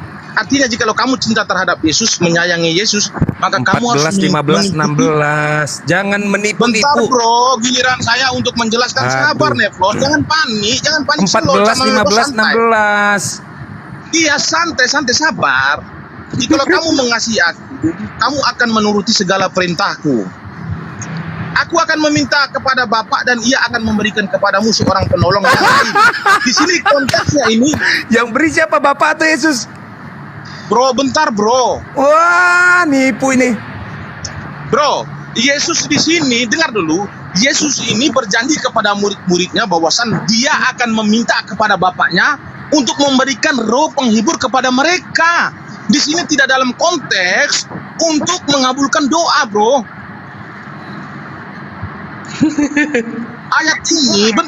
Ayat ini berbicara ketika Yesus mengatakan kepada mereka bahwasan aku akan pergi, tetapi tidak ada lagi yang akan membimbing kalian. Tetapi kamu jangan sedih, bahwasan aku akan meminta bagimu kepada Bapa untuk menurunkan Roh Kudus untuk membimbing kalian. Ini konteksnya. Jangan melawan Meme Bos ya.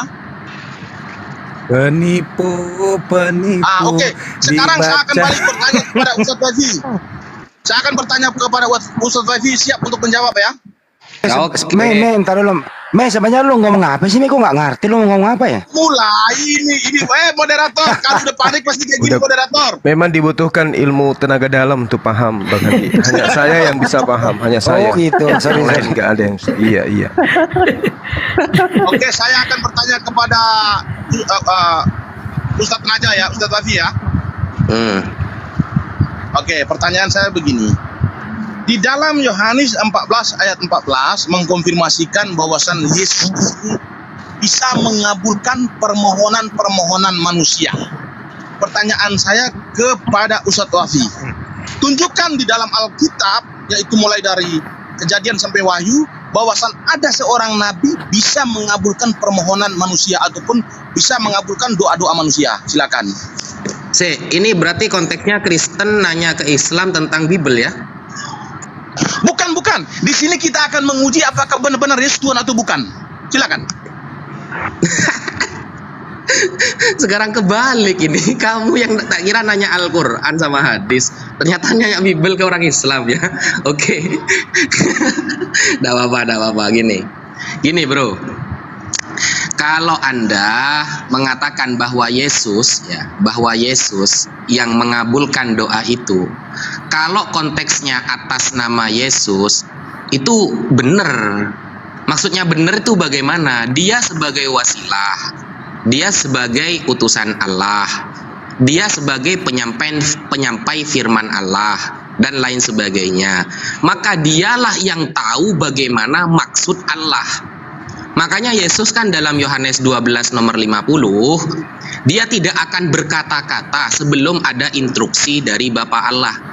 Jadi sejatinya ketika ada orang berdoa, itu tanpa ada konfirmasi terkabul dari sang Bapa, dia tidak akan berani berkata-kata. Nah, ketika Yesus sudah mengatakan bahwa tidak ada kata-kata apapun sebelum dapat konfirmasi dari Sang Bapa, sebagaimana Yohanes 12 nomor 50, maka Yesus tidak berani mengatakan ini terkabul atau tidak. Tidak berani dia.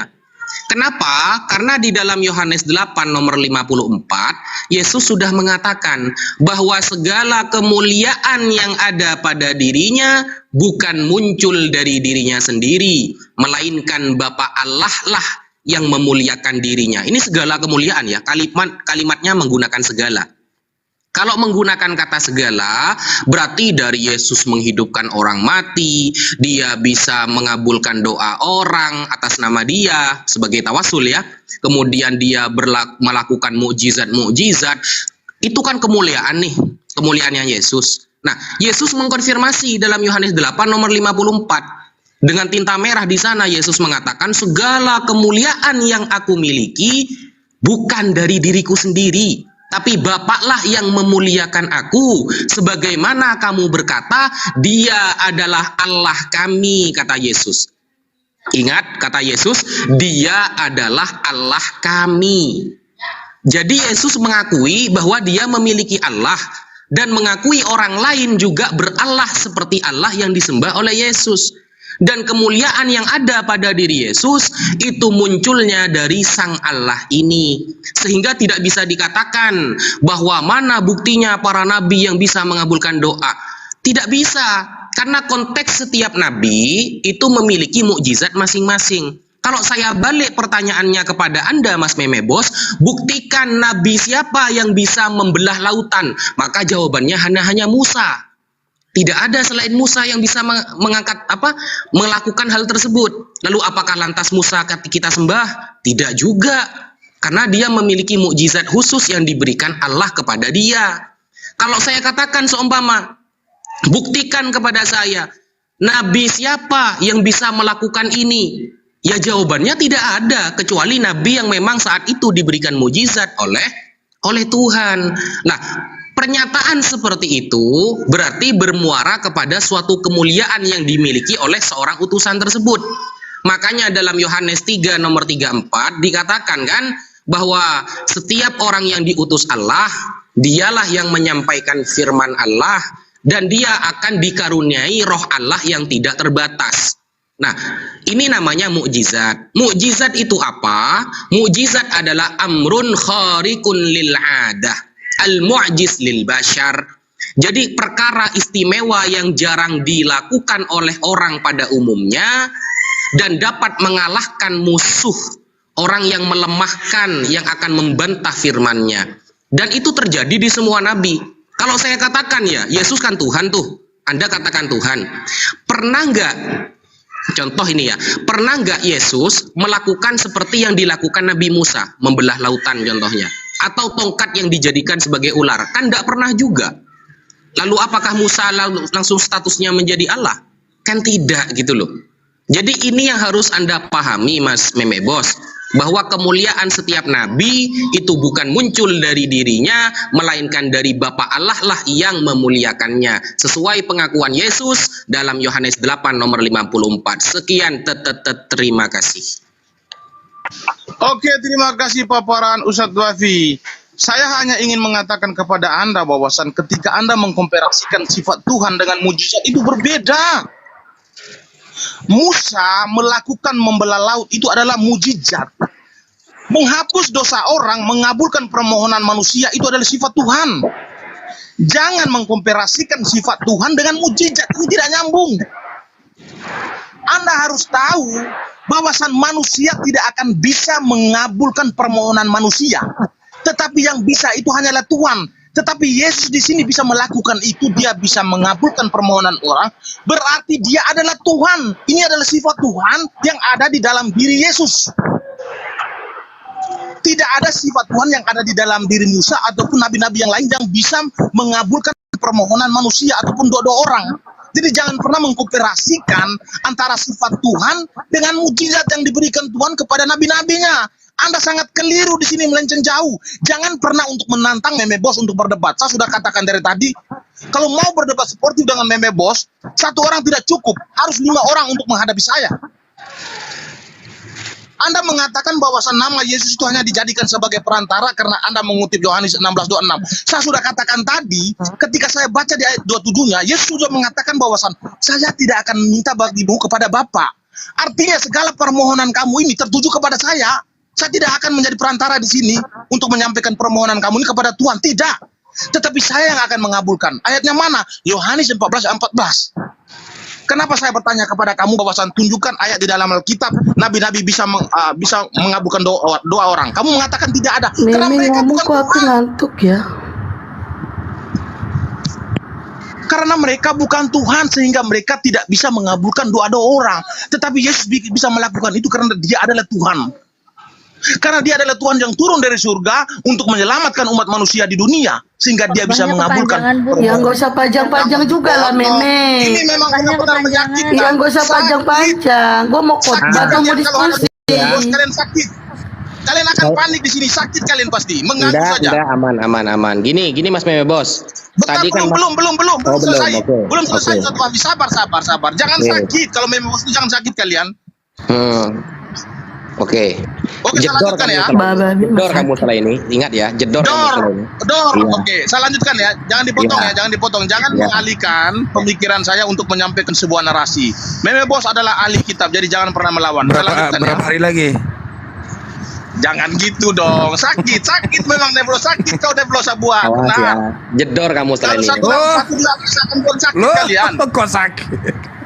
Enggak, ini bukan ada yang sakit, Bang Meme. Enggak ada yang sakit. Aku cuma mau nanya. Bang Meme, aku mau nanya. Bang Meme. Enggak, aku mau nanya. Kau ngerti enggak sih kau ngomong apa? Kabur dia. Loh, kok kabur? Padahal aku mau nanya, dia ngerti gak dia ngomong apa? Waduh, ini ada. Makanya jangan diganggu, biarin aja dia nyanyi. Nyanyi. Dia aja gak ngerti dia ngomong apa. Naik lagi Meme, aku kasih nanti ini apa? Hiu. Yuk naik yuk. Meme. Biarkan saja. Apa? Kadia. Ngotot dengan itu nanti bacakan Markus 10:40 itu bacakan, atau Matius 20:23 itu bacakan. Itu nanti dia tertunduk malu dengan hal itu. Dan biar saja dia ngoceh panjang-panjang berbui-bui. Emang dia punya malu. Meme itu orangnya ngambekan. Jadi jangan disenggol dikit. Gitu. Dia halus aja biar habis dia nyanyi dia ngomong lama-lama. panjang-panjang. Aku cuma mau nanya, dia ngerti gak sih dia ngomong apa? Ya nggak ngerti lah, yang penting kan dia ngomong. Dia udah jawab nggak ngerti.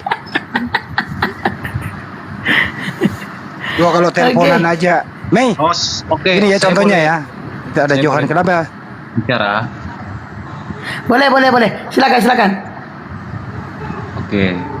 Jadi begini ya teman, mungkin inilah salah satu yang umat Muslim paling pertanyakan, kenapa Tuhan itu disalib, kenapa Tuhan harus turun ke bumi, kenapa dia harus disiksa. Ya, jadi kita harus kali Bang ke awal. bahasanya Bang, Tuhan disiksa. Ya, jadi begini Bang, kita dari awal ya, runut ya, penciptaan dunia, biar paham. Dulu pertama di kepercayaan sebelah juga pasti percaya Adam dan Hawa yang diciptakan pertama oleh Allah itu sendiri ya. Di situ alam ciptakan manusia di Taman Firdaus atau Taman Eden. Di situ adalah taman surgawi. Dan Bang, tadi topinya masalah Paulus Bang. Tadi topinya Paulus Bang. Bentar, nanti ke situ larinya Bang. Oh, menciptakan manusia dengan kemuliaannya. Mas Johan, kemuliaannya ya. Mas Johan. Kita bisa ke situ Bang. Mas Johan, lanjut yang tadi, yang bisa mengabulkan doa hanya Tuhan. Itu setuju nggak kamu? Ya, saya setuju. Berarti selain Tuhan nggak ada yang bisa mengabulkan doa ya? Benar. Kalau saya buktikan ada yang bisa mengabulkan doa selain Tuhan, gimana? Anda mau masuk Islam? Buktikan Bang. Janjian dulu, kamu masuk Islam ya? Sekarang gini, Tuhan siapa Bang? Iya apa enggak?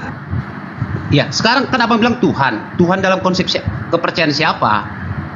Kamu lah. Ini saya pakai Tuhan saya. Ini. Saya pakai ayat Bible ini, gimana? Berarti kamu silakan. masuk Islam ya? Oke, saya berjanji, silahkan. Tapi saya bantu. Oke, ini ya. Kamu buka ya, saya kamu jawab. buka. Iya teman.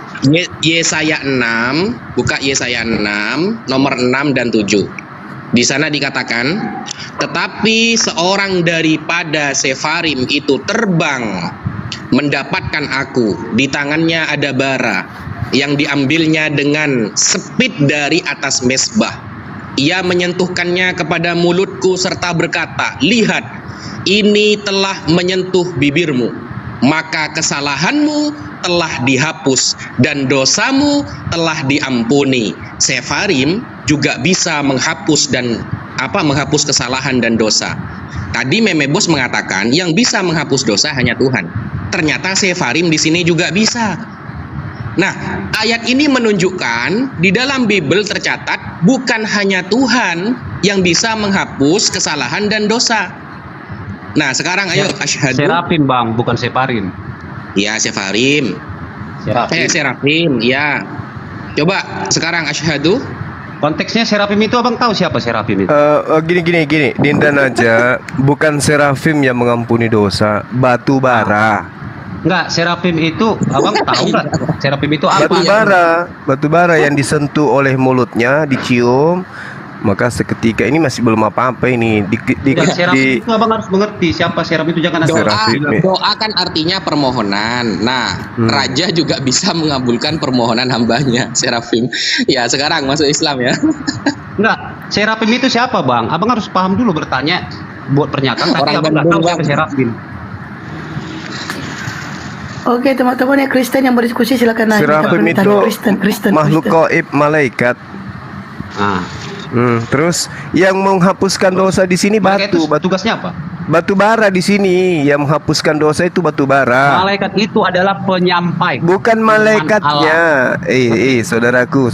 Bukan malaikat yang menghapus dosa di sini. Batu bara yang ada di tangannya. Iya.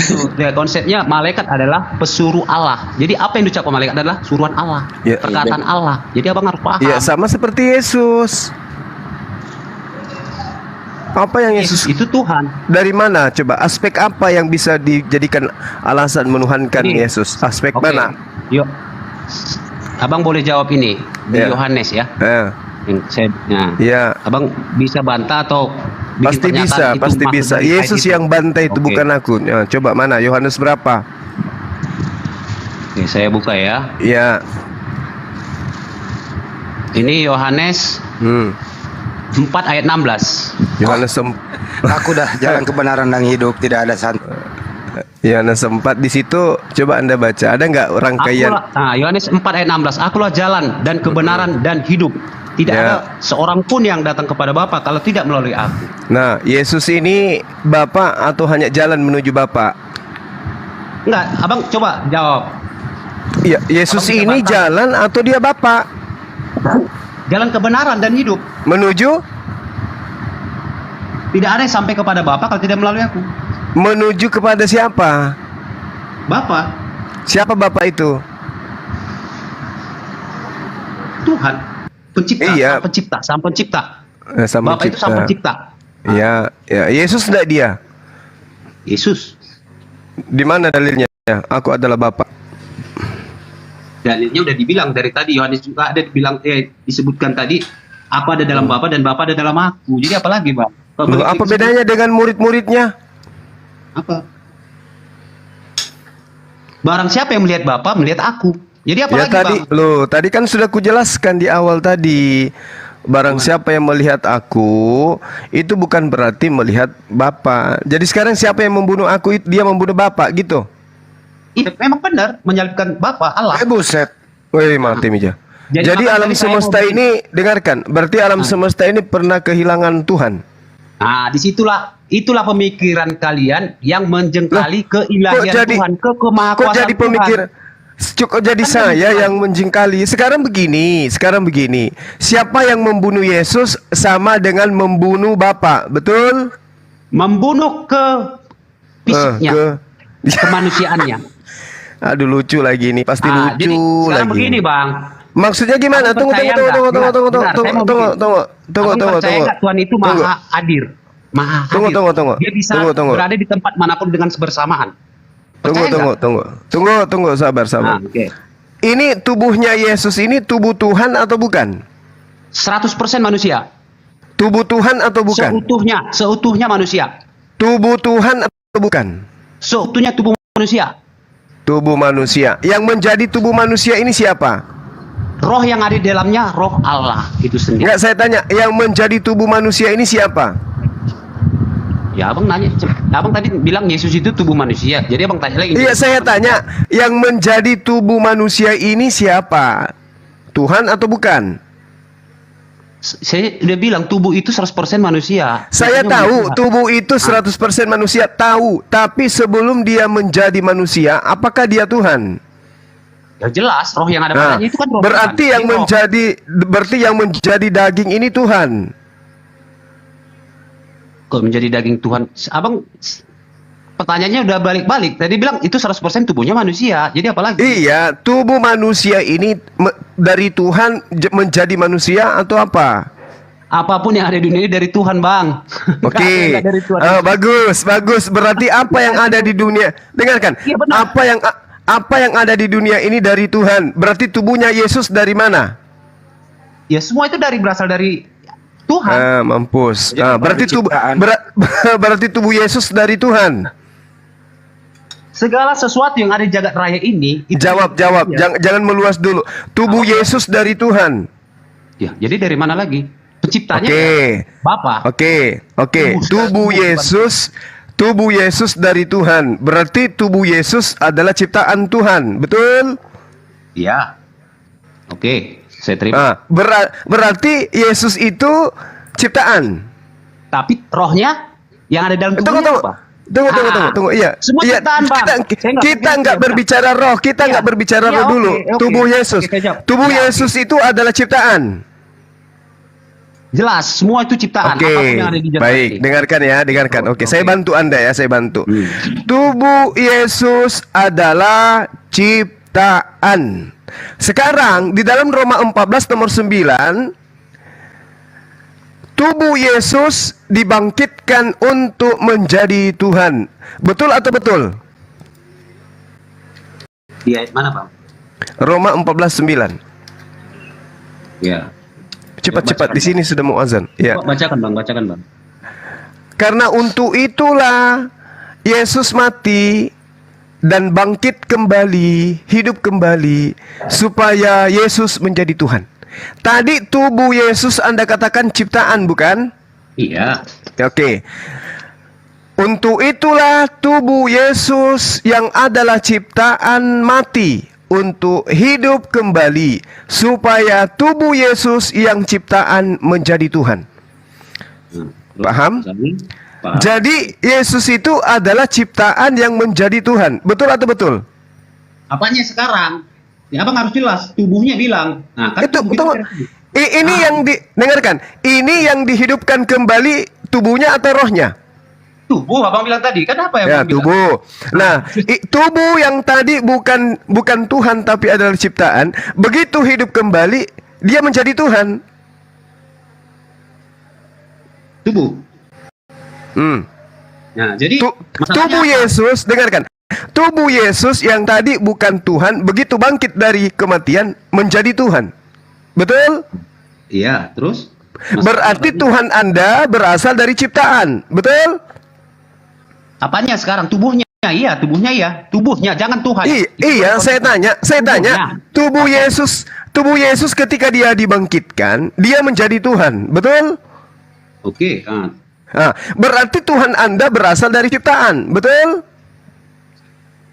Bukan Tuhan saya, Bang, salah. Tubuh kita masalah tubuh kok jadi Tuhan. Tuhan sama ini dengarkan. Dengarkan.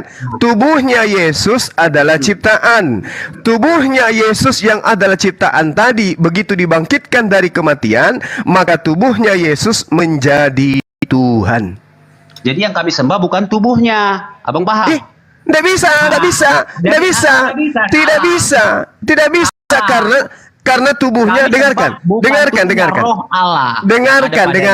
Dengarkan saudara Johan, yang dibangkitkan dari kematian ini tubuhnya atau rohnya? yang dikatakan di situ tubuhnya sesuai dengan Nah, itu. ketika tubuhnya dibangkitkan dari kematian, dia dijadikan menjadi Tuhan.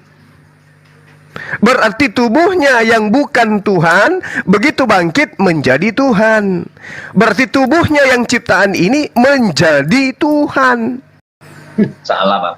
Ini dalilnya ini. Coba Anda baca, coba Anda baca. Ya, oke, saya jawab. Coba. Itu konsep. Iya, oke. Jangan, Silakan. itu kan konsep pemikiran Abang, jangan Abang. Bukan paksakan. pemikiran, ini dalil. Iya. Coba Anda baca, coba Anda baca, dalilnya, coba. Saya jawab. Iya, Oke, saya jawab. Anda baca dalilnya dulu. Silakan. Iya, saya jawab ya. Baca Katakan, dalilnya. Oke. Nah, tubuhnya bangkitkan dan dia menjadi Tuhan. Ah. Tubuhnya dibangkitkan, Bang. Bukan jadi tubuhnya kita sembah. Abang mengerti? Enggak bisa. Karena tubuhnya pun menjadi Tuhan. Baca dalilnya dulu. Baca dalilnya. Tubuhnya dibangkitkan dan dia menjadi Tuhan, bukan dibilang tubuhnya menjadi Tuhan. Nggak ada, Bang. Abang jangan berbohong. Coba baca dalilnya, coba. menjadi Tuhan. Baca dalilnya, Saudara Johan, baca dalilnya, coba. Baca. Dalilnya. Kita punya dalil, Bang. Baca dalilnya Roma 14 nomor 9. Coba Anda yang baca. Dalil ayat, Bang. Dalil itu. Coba Anda baca, Penerangan. Saudara, coba Anda baca. Yohanes Coba. berapa tadi? Roma 14 nomor 9, coba. Roma 14 ya. Iya. Biar jangan kita ada yang berbohong di sini gitu loh. Iya, betul. Harus saya buka Roma 14 ayat 9. Iya.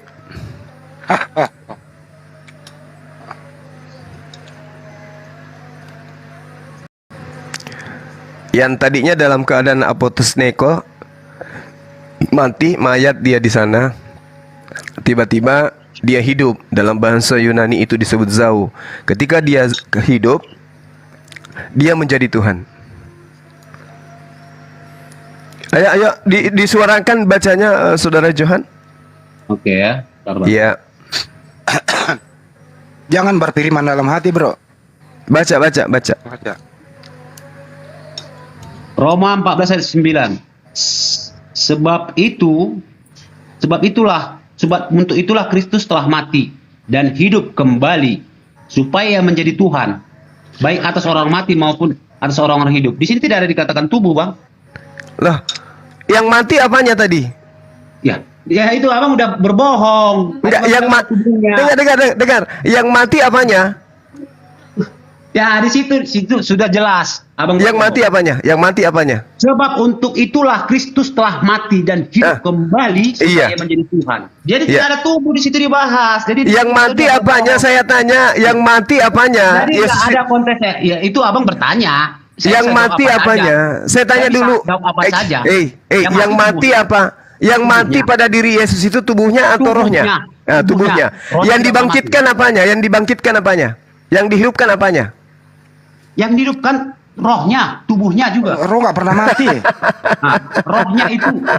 Yukhadi'una Allah walladzina amanu wa ma yakhda'una illa anfusahum wa ma yashurun. Anda menipu diri Anda sendiri. Abang yang menipu, tidak ada di situ dibangkitkan tubuhnya, Bang. Jadi Abang sudah menipu publik yang di bawah ini. Sebab untuk itulah Kristus telah mati. Tidak ada dibilang tubuh Kristus mati, tidak ada. Jadi kita di sini harus jujur. Jadi apanya yang mati? Yesus itu apanya yang mati? Jadi Abang sudah berbohong. Jadi Abang apanya yang mati? Secara tidak langsung. Saudara Johan. Dengan merubah kitab orang. Saudara Johan, apanya yang mati? Coba, apanya yang mati? Jadi saya sudah jawab yang mati. Ya tubuhnya yang mati. Anda jawab sendiri. Berarti yang dibangkitkan apanya? Tubuhnya. Terus masalahnya? Tubuh. Dengarkan. Tubuhnya ini Tuhan atau bukan?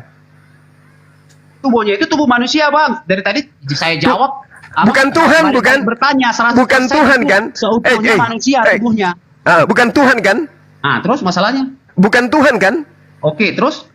Begitu dia dibangkitkan menjadi Tuhan kan?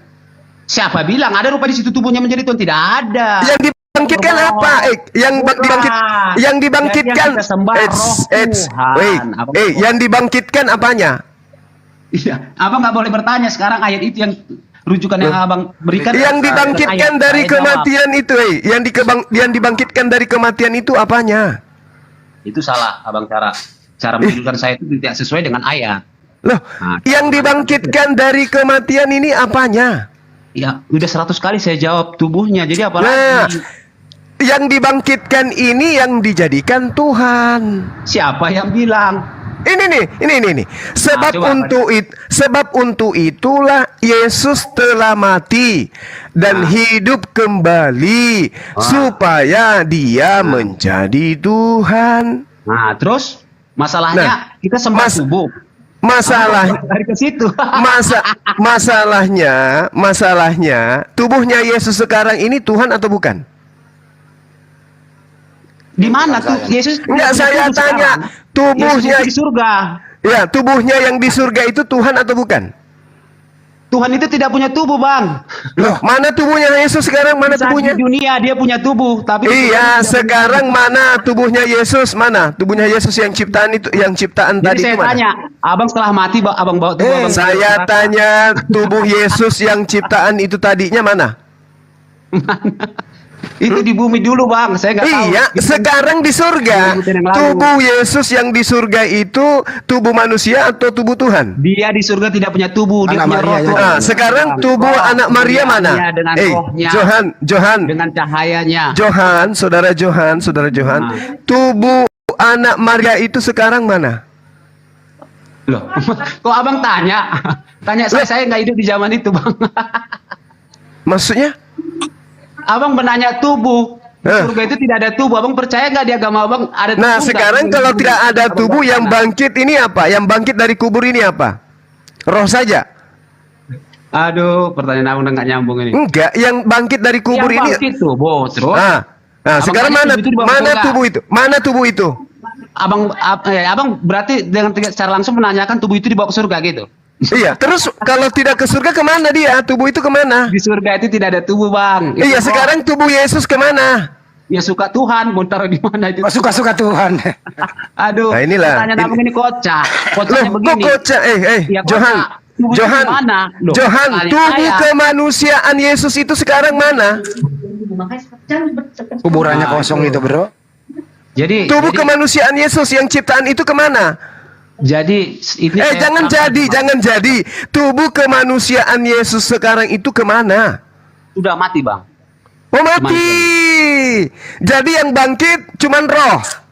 Itu sudah keilahiannya, bukan roh. Enggak, saya tanya, yang makan ikan goreng itu roh. Yang makan ikan goreng itu roh. Udah salah, Bang ini. Tubuh sudah mati. Iya, mati. Nah, berarti ada jasadnya, dalam kubur. Keilahiannya, Bang, keilahian. Makanya beda. Saya tidak tanya keilahiannya, toples. Yang saya tanya tubuh kemanusiaannya sekarang itu kemana? Ya, Bang, cari aja sendiri, nggak usah tanya saya. Karena Abang nanya tubuh. Lucu. Ada yang lucu. Katanya Yesus itu Tuhan. Terus tubuh kemanusiaannya kemana? Menjadi Tuhan juga kan? Duduk di sebelah ternyata anak Bunda Maria hilang ya. Makanya dikatakan mustahil orang itu dalam keadaan Kristen, dalam keadaan yang bersamaan dia waras. Mustahil orang itu menyembah Yesus dalam keadaan waras. Mustahil. Itu mustahil. Ku bayar 1 miliar kalau ada orang Kristen dalam keadaan menyembah Yesus dalam keadaan bersamaan dia waras. Mustahil. Jadi itulah kita harus jujur ya. Coba mainkan banyak. Silakan. Di sini sudah azan. Silakan. Bro Johan, gini Bro Johan ya.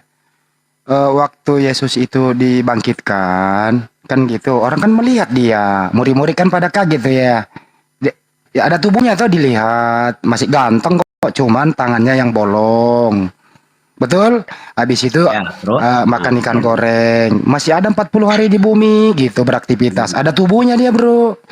Nah, sesudah itu di Markus 16:19 terangkat dia ke surga, duduk di sebelah kanan Bapa. Banyak orang yang lihat, terangkat semua fisiknya, Bro. Jadi di surga itu Yesus masih punya fisik laki-laki yang pernah disunat, masih anaknya Bunda Maria. Sampai sini paham? Anda tahu. Sampai sini paham?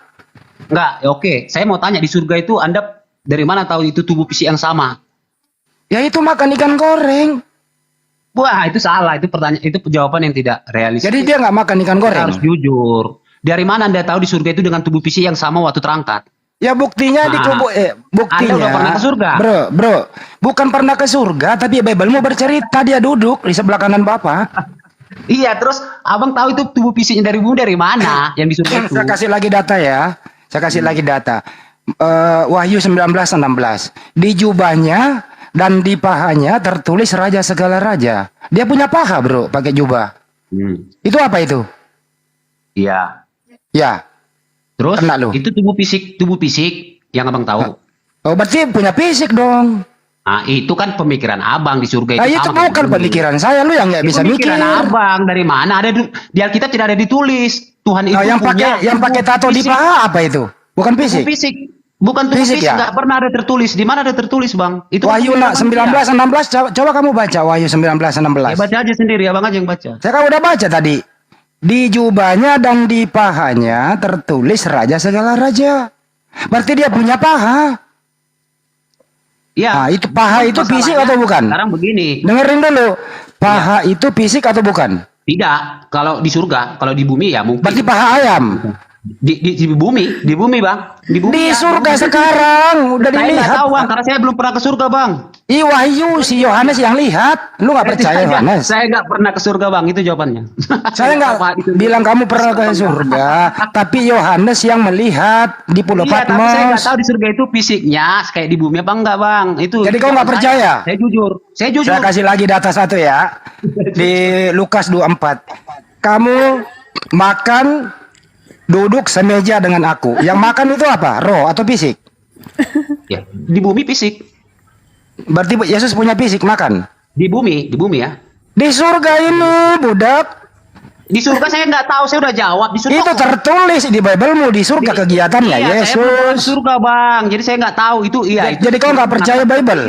Bukan, Jadi kau nggak saya percaya saya Bible? nggak tahu bentuk fisik itu seperti apa di surga. Itu aja jawabannya. Oke, sekarang kita kembali ke bumi aja dulu ya. Kita kembali ke bumi dulu. Oke. Kita kembali ke bumi biar mudah. Deh. Kamu tadi mengatakan waktu di bumi itu fisik Yesus bukan Tuhan, betul? Betul? Gimana? Di bumi? Tadi waktu kamu mengatakan gini, fisik Yesus waktu di bumi ini, fisiknya itu tubuhnya bukan Tuhan, betul? Saya tidak pernah mengatakan fisiknya bukan Tuhan, tapi saya katakan 100% fisik manusia, seutuhnya manusia. Kalau manusia itu Tuhan nggak? Fisiknya enggak. Ya berarti bukan Tuhan, budak. Kenapa sih Fisiknya, kamu kan nggak saya bilang ngerti? fisik. Kita bukan menyembah fisik, Bang. Kita menyembah roh. Saya nggak nanya pemenyembahan Iya, dulu. jadi abang Oke. kok bilang saya menyembah fisik. Oke, Saya nggak menyembah anaknya, fisik. oke, dengar. Anaknya Bunda Maria siapa namanya? Ya abang aja yang jawab. Nggak perlu saya tanya. Saya Dari jawab. kamu nggak tahu. Ya jawab sendiri aja. Anaknya Bunda Maria Bang. itu Tuhan atau fisik? Tuhan Anak atau Bunda manusia? Maria itu setelah Tuhan Yesus ada lagi, Bang. Makanya Bang kurang ilmu. Jadi yang benar, Anaknya Bang. Bunda Maria itu manusia atau Tuhan? Loh. Saya bilang fisiknya 100% manusia, rohnya roh Allah. Udah selesai. Oke. Rohnya Yang mana yang anaknya manusia? Yang mana anaknya Bunda Maria di sini di antara keduanya? Loh, yang mana anaknya? Abang, pertanyaan abang nggak nyambung. Di dalam diri Yesus ada fisik, ada roh. Saya mau nanya kepada Anda, apakah dua-duanya ini anaknya Bunda Maria? Secara lahiriah, anaknya itu fisiknya. Oke. Rohnya? Ya, bukan anaknya. Dari mana? Berarti anaknya Bunda Maria hanya mayat, tidak punya roh. Itu nggak nyambung. Jadi kayak saya tanya, abang itu anaknya bapak abang, rohnya abang apa tubuhnya abang? Semuanya. Itu salah, Bang. Berarti anakmu nggak punya. Berarti abang, roh abang anaknya. Berarti nanti di surga, Pak, panggil bapak lagi ya sama rohnya bapak gitu. Iya. Jadi anaknya Bunda Maria ini hanya fisiknya saja, rohnya bukan anaknya. Ya enggak, itu roh Allah. Oke. Waktu Yesus dikandung itu ada roh nggak dalam diri Yesus waktu dikandung? Di situ udah tertulis, Bang. Apa? Di Alkitab itu. Jadi saya, ya abang aja yang cari tahu. Oke, waktu Yesus dikandung Bunda Maria, ya Bunda Maria hanya mengandung fisik tanpa roh atau dua-duanya? Coba jawab, pakai akal dong. Coba. Itu ada ayatnya. Saya nggak mau cak. Enggak, waktu di dalam kandungan Bunda Maria ini kan ada Yesus dalam kandungan nih, gitu ya. Nah, Bunda Maria ini mengandung fisik saja tanpa roh atau mengandung fisik ada roh dalam fisik? Bagaimana? Saya tidak pada pada apa namanya? Saya tidak pada kompetensi untuk membahas itu. Kita bahas yang tadi. Ya, kalau abang pengen tahu, itu cari di ayat. Saya juga tidak tahu Waktu Yesus bayi, gitu, di dalam diri Yesus ada roh nggak? Udah saya jawab. Ada. Oke, anaknya Bunda Maria yang mana? Ada. Saya udah jawab tadi, Bang. Saya tidak kompetensi dalam menjawab itu. Tapi setelah abang bilang dia setelah lahir, baru cocok. Oke, baik. Saya nggak menjawab itu. Baik. Waktu Yesus dibawa oleh iblis ke gunung yang tinggi, begitu? Ya. Ya. Iblis membawa manusia atau membawa Tuhan? Kan udah saya bilang tadi, fisiknya itu manusia, roh yang padanya roh Allah. Iya, dengerin dulu. Waktu iblis membawa Yesus ke gunung yang tinggi, gitu ya. Apakah iblis membawa rohnya saja atau membawa fisiknya saja atau dua-duanya? Di situ fisik yang dibawa. Oke, jadi iblis membawa fisik tanpa roh. Ya, roh ada padanya. Oh, berarti iblis juga membawa Tuhan sama yang bukan Tuhan, betul? Terus konteksnya apa pertanyaannya? Ya, konteksnya adalah di dalam diri Yesus yang fisik ini ada pencipta di dalam diri Yesus, betul? Betul. Jadi pencipta ini masuk ke dalam ciptaannya, betul? Ya, terus? Lu ngomong iya semangat dong. Iya, udah lanjutkan terus, Bang. Gedein suaranya, iya gitu. Iya, lanjutkan. Gedein suaranya dulu, iya jangan lemes. Saya ulang nih. Saya ulang ya. Ya terus berarti Bang Andi. Iya. Tuhan yang ada di dalam diri Yesus pernah dicobai iblis berarti. Iya. Iya, bukan lagi dicoba, dibawa. Pertanyaannya apa? Langsung aja, Bang, kau usah bertele-tele. Jadi di dalam diri Yesus yang fisik ini ada pencipta. Jadi pencipta alam semesta masuk ke dalam ciptaannya. Betul? Iya. Terus. Kencangin dong. Apalagi betul? Pertanyaannya? Gitu. Kencangin. Iya, ya udah, iya terus lanjut. Baik. Lanjut. Oke. Apakah tugas dan fungsi pencipta di dalam ciptaan, fungsinya apa? Menyelamatkan manusia dari kutukan yang telah Tuhan berikan. Oke. Selesai. Baik. Kutukan, tahu kutukan? Oke, waktu fisiknya Yesus terkutuk di tiang salib, apakah pencipta di dalam dirinya menyelamatkan Yesus atau tidak? Menyelamatkan dalam arti apa, Bang? Waktu Yesus disalib mati terkutuk, apakah pencipta di dalam dirinya menyelamatkan atau dia pergi? Menyelamatkan, harus jelas, Bang, menyelamatkan dari tiang salib atau gimana? Harus jelas pertama. Menyelamatkan dari segala-galanya.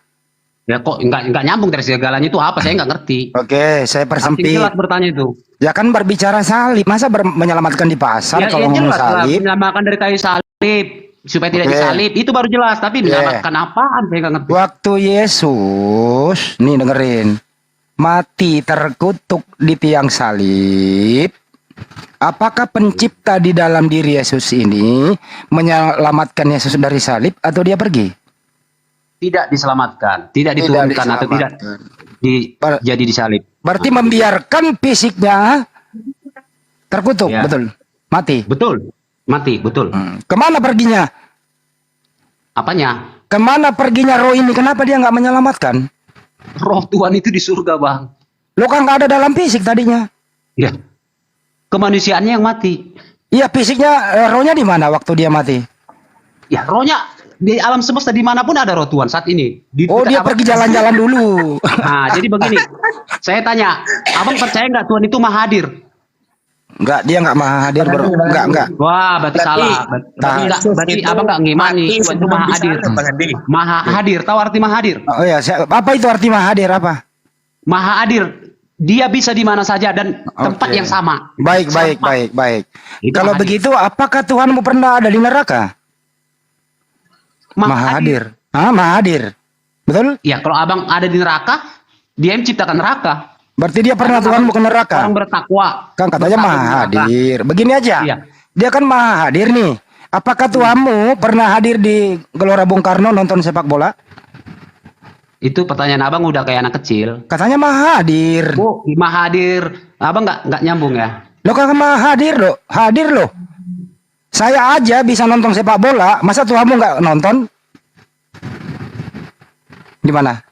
Pertanyaan abang itu udah kayak anak kecil. Nah, kamu sendiri yang ngomong kayak anak kecil maha hadir. Saya bilang maha hadir. Artinya apa? Dimanapun Tuhan berkehendak. Oke, baik. Jadi bukan saya yang berkehendak. Tuhan Waktu yang berkehendak. fisik, oke, waktu fisiknya dikubur 3 hari 3 malam, apakah Tuhanmu ada di sana? Dimanapun Tuhan itu bisa berada, Bang. Jawab saja. Waktu fisiknya Yesus ini dikubur 3 hari 3 malam, apakah Tuhanmu ada menjaga mayat? Saya jawab dengan jujur ya. Saya di Alkitab tidak ada tertulis, jadi saya tidak jawab. Tapi tadi kamu ngomong maha hadir. Sekarang kan abang tanya, percaya? Saya cuma bertanya, Tuhan, abang percaya nggak Tuhan maha hadir? Itu saja, bukan saya bilang dia ada di mana. Baik. Saya cek dulu, saya tes dulu Anda. Kalau dia maha hadir, apakah Tuhanmu ada di surga? Oh, kenapa? Kalau dia maha hadir, apakah Tuhanmu ada di surga? Iya ada. Ada. Kalau dia maha hadir, apakah Tuhanmu ada dalam ban serep? Loh, itu abang itu berdosa abang bilang kayak gitu. Katanya maha hadir. Sekarang giliran begini, surga Bang. cepat, giliran tempat jelek, ya. giliran tempat Oke, jelek dengar nggak mau. Itu abang menghina Tuhan dengan tidak sengaja abang dengan secara langsung abang menghina Tuhan pencipta sendiri, pencipta ya. Giliran Kenapa saya bilang surga, begitu? giliran Maha surga. hadir Ya. itu atas kehendaknya bang, bukan kehendak Oke. kita. Oke. Itu kehendak abang. Kan kamu tadi bilang maha hadir, Iya. omnipresent. Sesuai dengan kehendaknya. Hadir Bukan di mana-mana. kehendak kita. Itu kan kehendak abang ada di ban serap. Itu kehendakmu, bukan kehendak Saya akan Tuhan. nanya, saya akan nanya. Ya, kamu nanya, saya jawab seperti itu. Sesuai kehendaknya, bukan sesuai kehendak saya. Jangan tanya saya. Gitu. Yang tadi berpendapat Tuhan maha hadir siapa? Ya. Siapa? Terus masalah apa? Enggak, yang berpendapat Tuhan maha hadir siapa? Sekarang begini, abang menanya. Jangan sekarang begini. Itu yang kehendak dia. mengeluarkan statement Saya Tuhan tidak ada maha hadir bilang siapa? Tuhan itu di mana berada? Saya Yang bilang hanya mengeluarkan maha hadir. statement Tuhan maha hadir siapa? Saya. Kamu, oke. Siapa yang ngajarin? Siapa yang ngajarin? Udah, sekarang abang nggak nyambung kalau bertanya. Ya siapa yang ngajarin Tuhan maha hadir? Dengar. Inilah kalau abang sudah kalah berdebat. Loh, kok Jadi kalah pertanyaannya berdebat jadi sih? ngaco kayak anak kecil. Coba Jadi kamu nggak cari seperti kita datanya dewasa Tuhan seperti maha ini. hadir di mana? Dewasa berbicara. Pertanyaan abang yang logis, jangan kayak tadi masuk di seaban serap di sini di sini. Ya kan katanya maha hadir, Bro. Katanya maha hadir. Yang dewasa kalau bertanya itu, Bang. Ya giliran saya tanya gini ya, Tuhanmu ada di surga enggak? Kamu jawab iya. Nah, terus? kalau begitu saya persempit. Selain di surga, nih, selain di surga, Tuhanmu hadir di mana? Di hati saya. Di hatimu, baik. Yakin? Yakin. Selalu ada? Ya, Oke. kalau masalah selalu ada itu jangan abang tanya. Oke, selalu ada. Nah, waktu Jangan kamu tanya. berhubungan suami istri, Bukan. apakah Tuhanmu ada dalam dirimu? Bukan. Saya jawab bukan selalu ada, jangan tanya. Loh, kok jangan tanya? Oh. Sekarang begini, Jangan tanya. apakah Tuhanmu sekarang ada di dalam hatimu? Di hati Ada. saya, di hati setiap manusia. Ada. Baik, Ada. benar. Ada ya. Nah, waktu kamu masuk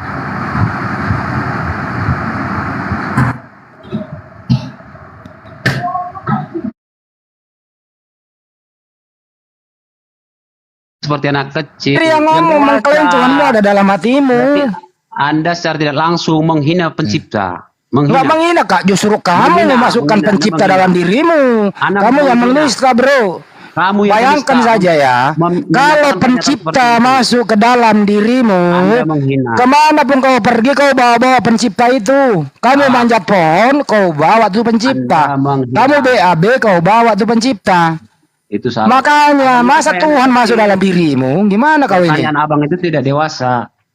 Tidak seperti itu. Justru Bapak. Anda yang kayak anak kecil nggak punya ilmu, Anda Tuhan yang kau kecil ada di dalam hatimu. Menggiring opini seperti itu anak kecil, Bang. Bukan begitu bertanya. Itu kita berdebat sehat. Ini bertanya justru itu sehat, Bro. Nggak Ini sehat sehat itu, Bang. banget. Abang bilang di ban serap, di toilet itu nggak sehat. Ya kamu yang sendiri mengatakan Tuhan ada di mana-mana, Kamu yang toh. mengatakan itu bertanya kayak anak kecil. Yang bertanya itu yang bagus. Kenapa kayak abang ini tadi? Siapa tadi nih abang Raja? Ini tadi media tadi bukan kayak abang itu. anak Oke, kecil itu, apa maksudnya Tuhan ada di mana-mana? Maksudnya apa? Maha hadir sesuai dengan kehendaknya. Dia mau berada itu kehendak dia, bukan kehendak kita. Jangan kehendak kita. Kalau kehendak abang itu nggak nyambung. Oke. Apakah kehendak Tuhan Sehingga Tuhan ada di hatimu, kehendak dia atau bukan? Kehendak dia tidak ada yang tahu. Itu kehendak itu artinya keinginan dia. Baik. Abang tanya Oke, saya. baik. Dari mana kau tahu kalau Tuhan ada di hatimu? Siapa yang ngasih tahu? Kepercayaan saya. Kepercayaan saja. Baik. Apakah sekarang ada Tuhan dalam hatimu? Iman saya yang berkata. Apakah ada Tuhan dalam hatimu sekarang? Saya tidak berhak menjawab pertanyaan Anda. Gimana? Katanya ada, sekarang nggak jawab. Anda bertanya itu mulu dari tadi. Saya nggak nyambung, jadi perasaan saya itu abang itu nggak nyambung. Oke, begini, saya permudah. 1 tambah 1 berapa? Udah. Kita yang lain aja bertanya. Abang ini saya nggak terima cara bertanya kayak anak kecil. Ya karena kamu kelebakan, bro. Kau Enggak, kemakan kamu kayak anak kecil. argumentasimu Nggak sendiri. cocok. Ini bukan pembahasan lagi. Jadi Jatuhnya begini kayak ya, apa bro. Jadi Kayak bocah. istilah atau bocah. konsep omnipresent itu namanya menistakan Tuhan. Kamu yang menistakan Omnipresent itu Tuhan ada di mana-mana, itu menista Tuhan. Tuhan itu nggak perlu ke dalam ciptaannya untuk mengetahui sesuatu, ya. Sang pencipta bertanya itu itu yang siapa, Bang? tidak perlu dia masuk ke dalam ciptaannya untuk mengetahui ciptaannya, nggak perlu. Kalau ada sang pencipta masuk ke dalam fisik Yesus, Anda mengatakan itu bukan anaknya Bunda Maria, hanya fisiknya saja. Ini argumentasinya kurang terbang, gitu loh. Kenapa? Waktu Bunda Maria mengandung Yesus, itu sudah ada roh di dalam diri Yesus. Bunda Maria tidak mengandung mayat. Artinya apa? Bunda Maria mengandung jasmani dan rohani Yesus. Jasmani dan rohani itu anaknya Bunda Maria. Tapi setelah ada di bumi kamu bedakan. Anaknya Bunda Maria hanya fisiknya saja, rohaninya bukan. Ini yang ngajarin kamu siapa? Yang ngajarin kau misah-misahin anak orang siapa? Gurumu siapa? Pelajari dulu Alkitab, Bang. Jadi jangan asal cuap. Jadi pelajari lagi Alkitab. Sekarang begini. Bunda Maria itu melahirkan manusia atau melahirkan Tuhan? Pertanyaan abang itu udah nggak nyambung. Yang lain aja coba yang bertanya yang lain lah. Pada hari ini telah lahir bagimu juru selamat Kristus Tuhan di kota Daud. Bunda Maria melahirkan apa itu?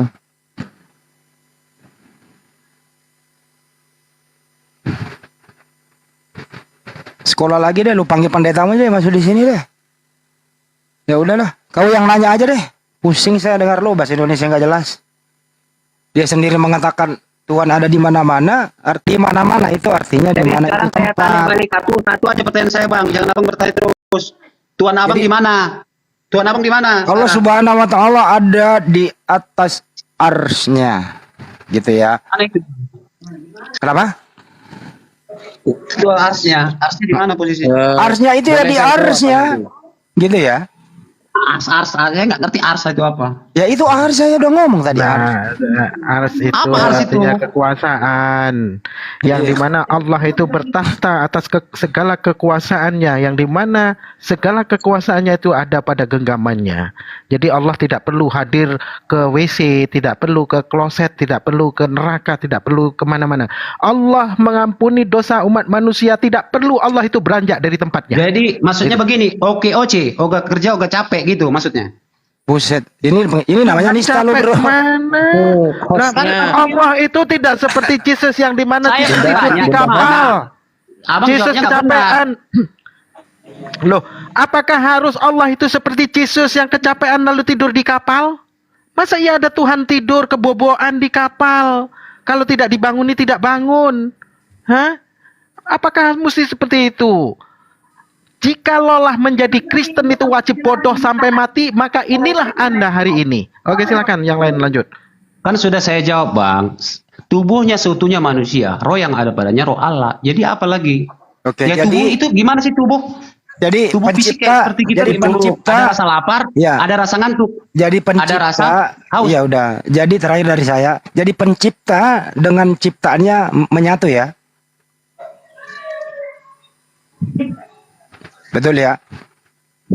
Oke. Sekarang saya mau nanya kepada Anda, yang menciptakan manusia siapa? Sang pencipta. Sang pencipta itu ada nggak dalam diri Yesus? Ya ada lah. Oke. Oke. Berarti sang pencipta di dalam diri Yesus ini anaknya Bunda Maria enggak? Itu fisiknya ya, tapi rohnya bukan. Itu roh Allah. Itu aja. Udah dari tadi saya jawab. Kok balik-balik? Kalau sekiranya roh Allah enggak ada di dalam diri Yesus, Yesus hidup atau mati? Itu sekiranya, saya nggak bisa jawab. Waktu dia mati itu loh. Abang sekiranya, abang bilang tadi, saya nggak bisa jawab. Pernah mati dia 3 hari. Itu masih anaknya Bunda Maria enggak yang mayat itu? Bingung kan lu? Itu bagus itu Bang Handi, pertanyaan dia Allah ada di mana itu bagus itu. Coba diulangi Pak Johan. Enggak, abang ini bertanya sekiranya, itu kan asumsi bang, jadi nggak perlu kita jawab. Oke. Enggak, tadi pertanyaan abang ke kita maksudnya Tuhan ada di mana itu? Itu gimana? Coba ulangi pertanyaannya. Tuhan maha hadir, tapi atas kehendaknya, bukan kehendak kita, itu aja bang. Jadi dia di saat dia berkehendak itu urusan Tuhan. Jangan kan kita yang berkehendak, itu kan kehendak. Kayak pertanyaan abang ini tadi kan kehendak dia, Tuhan ada di sini. Loh kok kamu yang berkehendak? Tuhan Kamu yang sendiri tadi yang ngomong di hatimu ada Tuhan, kok tadi kamu ngomong di hatimu ada Tuhan. Ya, itu kehendak dia, bukan kehendak saya. Nah, sekarang kalau sekarang ini di hatimu ada Tuhan nggak sekarang? Ya udah nggak. Ini saya jelaskan dulu Bang Handi ya. Ya silakan ya di Ars. Ya. Ingat ya, Ars itu bukan tempat Tuhan. Itu yang harus kita garis bawahi. Maksud Bang Handi itu keagungan ya. Maksud Bang Handi itu mengarah ke keagungan karena Ars itu adalah keagungan Allah. Makanya Sayyidina Ali mengatakan innallaha ja'alal arsya itu izharon liqudratihi walam yattakhid makanan lidzatihi. Jadi sudah betul yang disampaikan Bang Handi sama Bang Musa barusan bahwa Allah menciptakan Arsy sebagai bentuk keagungannya, menampakkan keagungannya, ya, bukan menjadikan tempatnya. Nah, kalau ditanyakan Tuhan ada di mana, maka Tuhan ada sebelum ada kata di mana. Karena begini, kalau di dalam Bible jelas ya, berkali-kali Yesus mengatakan Tuhan Bapa Allah yang di sorga. Nah, itu akan membatasi Tuhan itu sendiri Pak Johan. Seharusnya Tuhan itu bukan di sorga, bukan Pak Johan. Karena kalau ditanyakan Pak Johan ya, sebelum ada sorga Tuhan ada di mana? Itu pasti Pak Johan bingung nanti. Ya. Jadi kalau ditanyakan nih, sebelum ada Arsy atau sebelum ada surga Tuhan ada di mana? Nah, kita tidak akan bisa menjawab. Gitu Pak Johan. Kira-kira kalau menurut Pak Johan, maka bilang saya tadi, saya enggak, kan Tuhan itu maha hadir. Arti hadir sebelum ada apapun dia udah hadir, maha ada gitu. Lah, Tuhan itu maha ada sebelum segala sesuatu ada. Sepakat gak Pak Johan? Sepakat, itu saya sepakat. Bedakan Ustaz, bedakan maha hadir dan maha ada. Oh ya, ntar nanti arahnya ke sana Bang Handi. Tuhan ada sebelum segala sesuatu ada. Sepakat ya Pak Johan ya? Ya, sehingga ketika dikatakan Tuhan ada di sorga, maka ini kalimat yang kurang pas Pak Johan. Karena Tuhan ini sesuai kata Pak Johan tadi ya, sesuai kehendaknya. Dia itu tidak bertempat karena tempat ini yang menciptakan adalah Tuhan. Maka ketika rasional Tuhan tidak bertempat sebelum adanya tempat, maka juga rasional Tuhan tidak bertempat setelah terciptanya tempat. Kan begitu. Nah, sehingga pertanyaan Bang Handi itu mengerucut tadi Pak Johan. Mengerucutnya kemana? Kan konsep penebusan dosa di Pak Johan kan begini. Tuhan itu turun untuk menebus dosa dunia. Ayatnya kan begitu. Tuhan turun untuk menebus dosa. Syarat penebus itu harus Tuhan itu sendiri. Ya, yang bisa menebus dosa ini adalah Tuhan itu sendiri. Tetapi kenapa di tiang salib yang mati justru tubuh manusianya, bukan Tuhannya? Tadi Pak Johan kan mengatakan bahwa ketika ditanyakan kan sama Bang Handi kan, yang Bang Handi kenapa mengejar Pak Johan? Karena cluenya itu ke sana nanti Pak Johan. Ketika Yesus mati di tiang salib, itu yang mati tubuhnya atau ketuhanannya? Oh, ternyata Pak Johan menjawab itu manusianya. Tuhan itu tidak menyelamatkan dia. Padahal yang menebus dosa dunia adalah Tuhan. Seharusnya Tuhan yang mati dulu, baru tertebus dosa dunia. Nah, ini ya, penebusan dosa harus Tuhan yang mati. Itu kan sebenarnya meranjak kepada perjanjian lama, yaitu di Imamat. Ya, di Imamat salah satu kitab Torah Musa itu Yesaya hukum-hukum. 63. Yesaya 63 ayat 9. Bukan Ustaz Sugi, saya tidak ke sana. Di Yesaya 63 ayat 9 bukan duta, bukan utusan, tetapi dia sendiri yang menyelamatkan.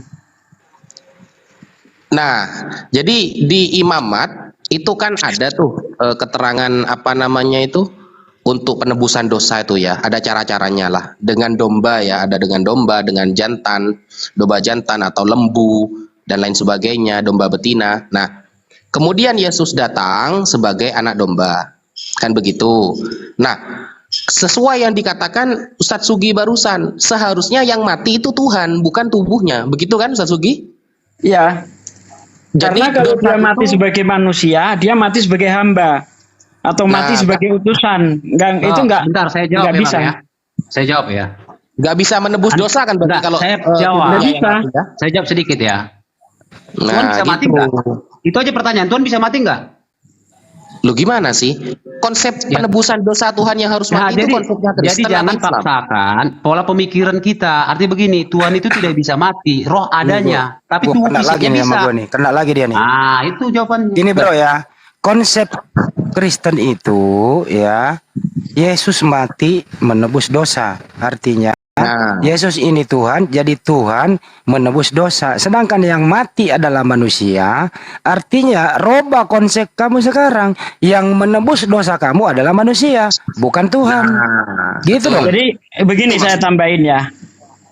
Kawan Kristen itu malu mengakui Tuhan mati. Padahal kalau kita baca di Bible, ya itu Tuhan yang harus mati. Berdasarkan Yesaya 63 ayat 9, bukan duta, bukan utusan, tapi dia sendiri yang menjadi penebus. Nah, apa buktinya bahwa Tuhan itu sendiri yang harus mati? Kita baca di dalam Lukas 24 ayat 3. Ketika Maria Magdalena dan murid-murid yang lain masuk ke dalam kubur itu, mereka tidak menemukan mayat Tuhan, bukan mayat manusia, mayat Tuhan di situ. Jadi saya tanya Bang, gini. Jadi tubuhnya adalah Tuhan ya Pak De?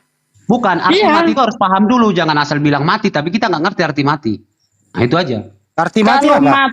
Memang benar di dalam Bible itu ada mati yang maksudnya masuk neraka, ada mati yang maksudnya itu tubuh ditinggalkan roh. Nah sekarang Tuhanmu ini mati masuk neraka, ya dalam arti masuk neraka jatuh dalam dosa, atau mati tubuhnya ditinggalkan roh. Silahkan pilih. Hanya ada dua itu aja di dalam Bible. Tubuh yang mati, yang kedua. Nah, tubuh yang mati berarti tubuhnya Tuhan yang mati itu. Bukan. Makanya makanya baca di dalam Lukas 24 ayat 3. Di situ yang apa dikatakan mayat Tuhan. Coba baca Lukas 24 ayat 3. Baca, Bang. Coba lanjutkan sekalian Bang. Mayat Tuhan dicuri maling Bang. Nah, itu di dalam Yohanes 20 ayat 13. Jadi kan udah saya bilang tadi, kita tidak menyembah fisik, kita menyembah roh. Ngerti? Nah, kalau Anda menyembah roh berarti Anda mengingkari kitab Anda sendiri, karena yang tubuh itulah yang Tuhan. Makanya di situ dikatakan itu kan kata Anda. Bukan kata kitab Anda, makanya baca Lukas 24 ayat 3. Ada ayat tubuh Yesus itu tubuhnya yang kita sembah. Baca aja tubuh Yesus yang disembah. Lukas 24 ayat 3. Bacakan Bang, jangan berbohong. Loh, buka. Kalau saya yang baca nanti dikira bohong. Bukan, silakan. Bukan, bacakan. Saya lihat di sini. Abang yang bacakan. Oke, saya baca ya. Dan setelah masuk, mereka tidak menemukan mayat Tuhan Yesus. Yang mayat itu tubuh atau roh? Ada aja Anda ini. Apa coba bacakan ulang mayat Tuhan Yesus, enggak ada dibilang mayat. Makanya kalau mau orang membaca itu lu jangan kirim togel.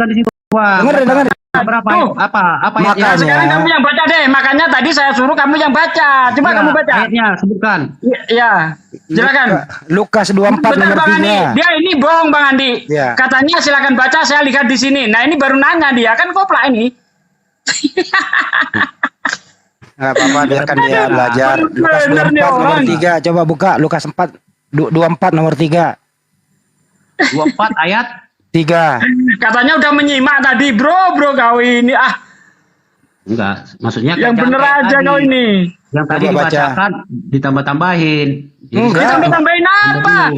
Dan setelah masuk mereka tidak menemukan mayat Tuhan Yesus. Apanya yang ditambah-tambahin? Kau ini baca aja belum udah ngeritik orang. Belum, maksudnya.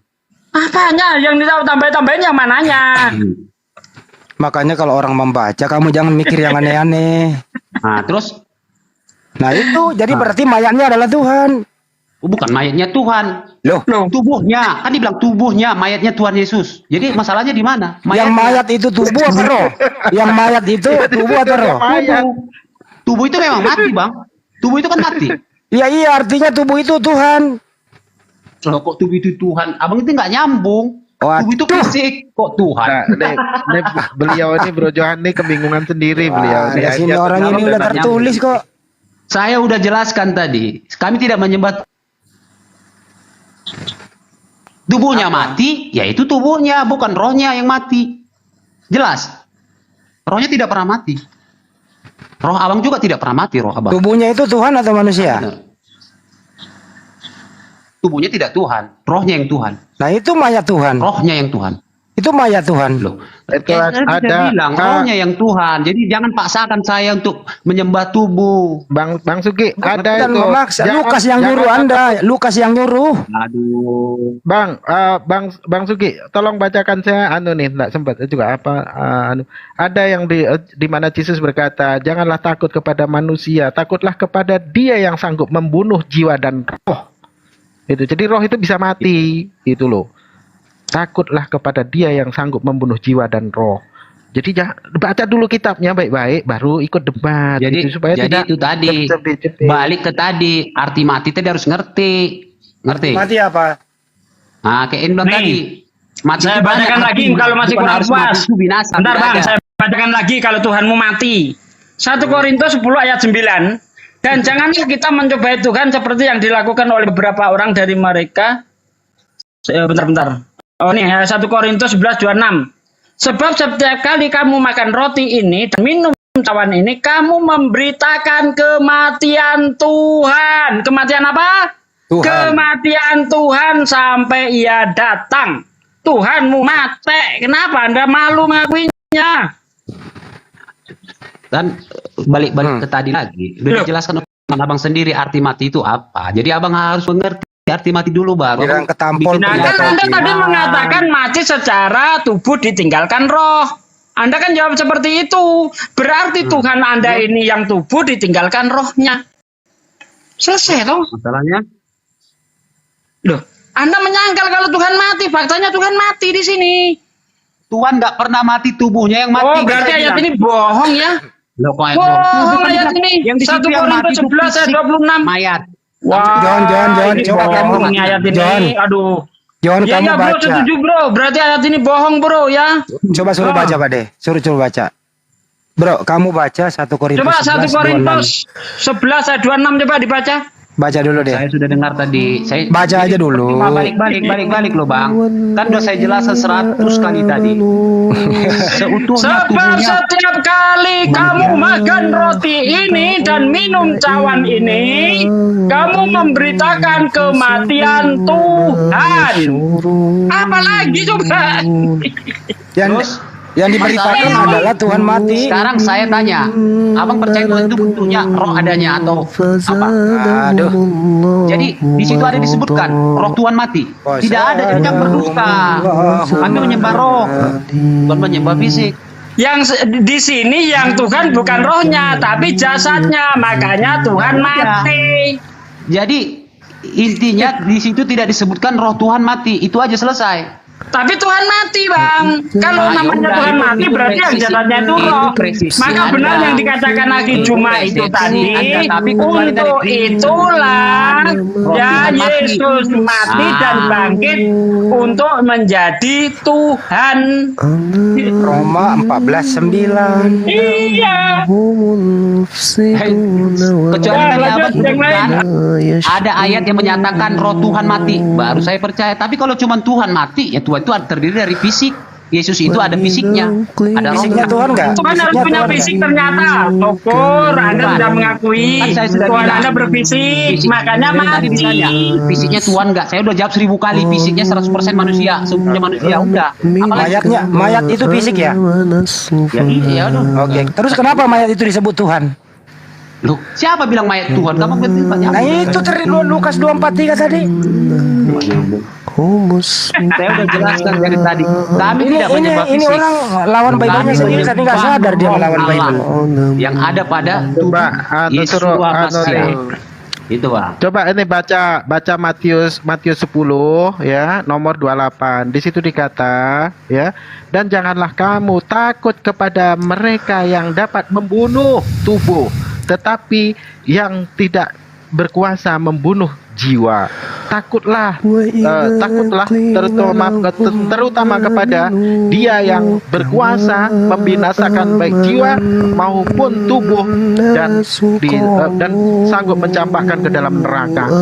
Nah ini gimana itu? Kalau roh tidak dapat mati katanya. Karena Abang bilang tadi jiwa. Coba. Di situ jiwa. Coba. Jiwa dengan roh itu apanya rupanya? Jiwa dengan roh itu apanya? Iya, jadi gini, kecuali tadi disebutkan roh. Kan saya bilang kita jangan berasumsi. Situ jiwa disebutkan. Jadi aja terakhir ya. Gini bro, kita tutup saja. Tuhan kamu ada berapa sih? Satu. Namanya siapa?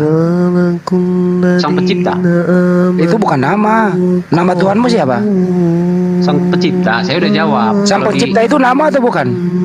Loh, Tuhan itu nggak punya nama. Tuhan itu. Tuhan nggak punya Namamu siapa? Bengkel motor gitu. Saya tanya. Saya tanya ya. Yang buat nama kamu siapa? Bapak saya ngasih nama. Ya udah, berarti harus ada orang lain baru kamu punya nama. Kalau nggak ada orang lain kamu nggak punya nama. Dari mana? Yesus itu nama. Punya nama. Yesus itu nama bukan? Yesus itu bukan nama. Itulah salah kalian selama ini. Anaknya Bunda Maria punya nama nggak? Yesua masih artinya sang juru selamat. Itu bukan nama. Gelar. Oh, jadi Yesus nggak punya nama? Ini orang memang raja asumsi ini, padahal di kitab sendiri akan diberi nama Yesus. Lah kok nih Yesus bukan nama katanya. Bener-bener dah. Parah ini. Bukan asal cuap. Orang udah jelas di Bible itu Bunda Maria akan melahirkan anak yang diberi nama Yesus. Matius 1 ayat 21. Nih Yesus nama atau bukan nih? Ia akan melahirkan anak laki-laki dan engkau akan menamakan dia bengkel kereta. Kita menamakan dia Yesus, bos. Kok katanya Yesus bukan nama? Kamu ini asal cuap-cuap aja, nggak ngerti Bible blast. Jadi saya tanya balik, Tuhan Anda punya nama? Allah Subhanahu wa Ta'ala nama. Ah. Gampang kalau Islam itu. Artinya apa itu? Maha suci, maha tinggi. Ah, ya udah itu nama, maha tinggi. Itu gelar. Ah, ya udah, jadi kok tadi bilang tadi nama, punya nama tapi namanya gelar. Allah. Gelarnya maha suci, maha tinggi. Benar-benar ini anak ini. Ini orang katanya Yesus bukan nama, ketampal kitabnya sendiri, ternyata Yesus nama. Kau ini kalau debat pakai ilmu dah bos, jangan cuma modal cuap-cuap doang. Jadi gini ya, malu-maluin aja kau ini. Bro, dengerin. Waktu Yesus kira-kira waktu kecil main sama temennya, kalau dipanggil siapa nama panggilannya ya? Gimana itu manggilnya? Yesua Masia sang juru selamat. Yesua Masia itu nama apa bukan? Gelar. Hah? Gelar. Gelar. Gelar. Udah saya bilang 1000 kali, bertanya ke abang ini 100 kali. Itu Yesua Masia gelar. Di mana ayatnya bang? Di mana ayatnya Yesus itu artinya gelar bang? Tunjuk ayat bang. Yesua Masia itu artinya sang juru selamat. Bang, jangan asumsi bang, jangan dopok doang. Saya mengatakan Yesus itu nama, saya punya ayat. Matius 1 ayat 21. Ia akan melahirkan anak laki-laki dan engkau akan menamakan dia Yesus. Bukan namanya, menamakan dia Yesus. Sekarang di mana kalau ayatnya Yesus gelar? Tunjuk ayat. Di mana Yesus itu gelar? Ayo tunjuk ayat. Artinya aja, cari arti nama itu apa. Lo ndopo doang, lo cuma cuap-cuap doang, nggak pakai ayat. Dari tadi saya perhatikan, aneh ini orang nih.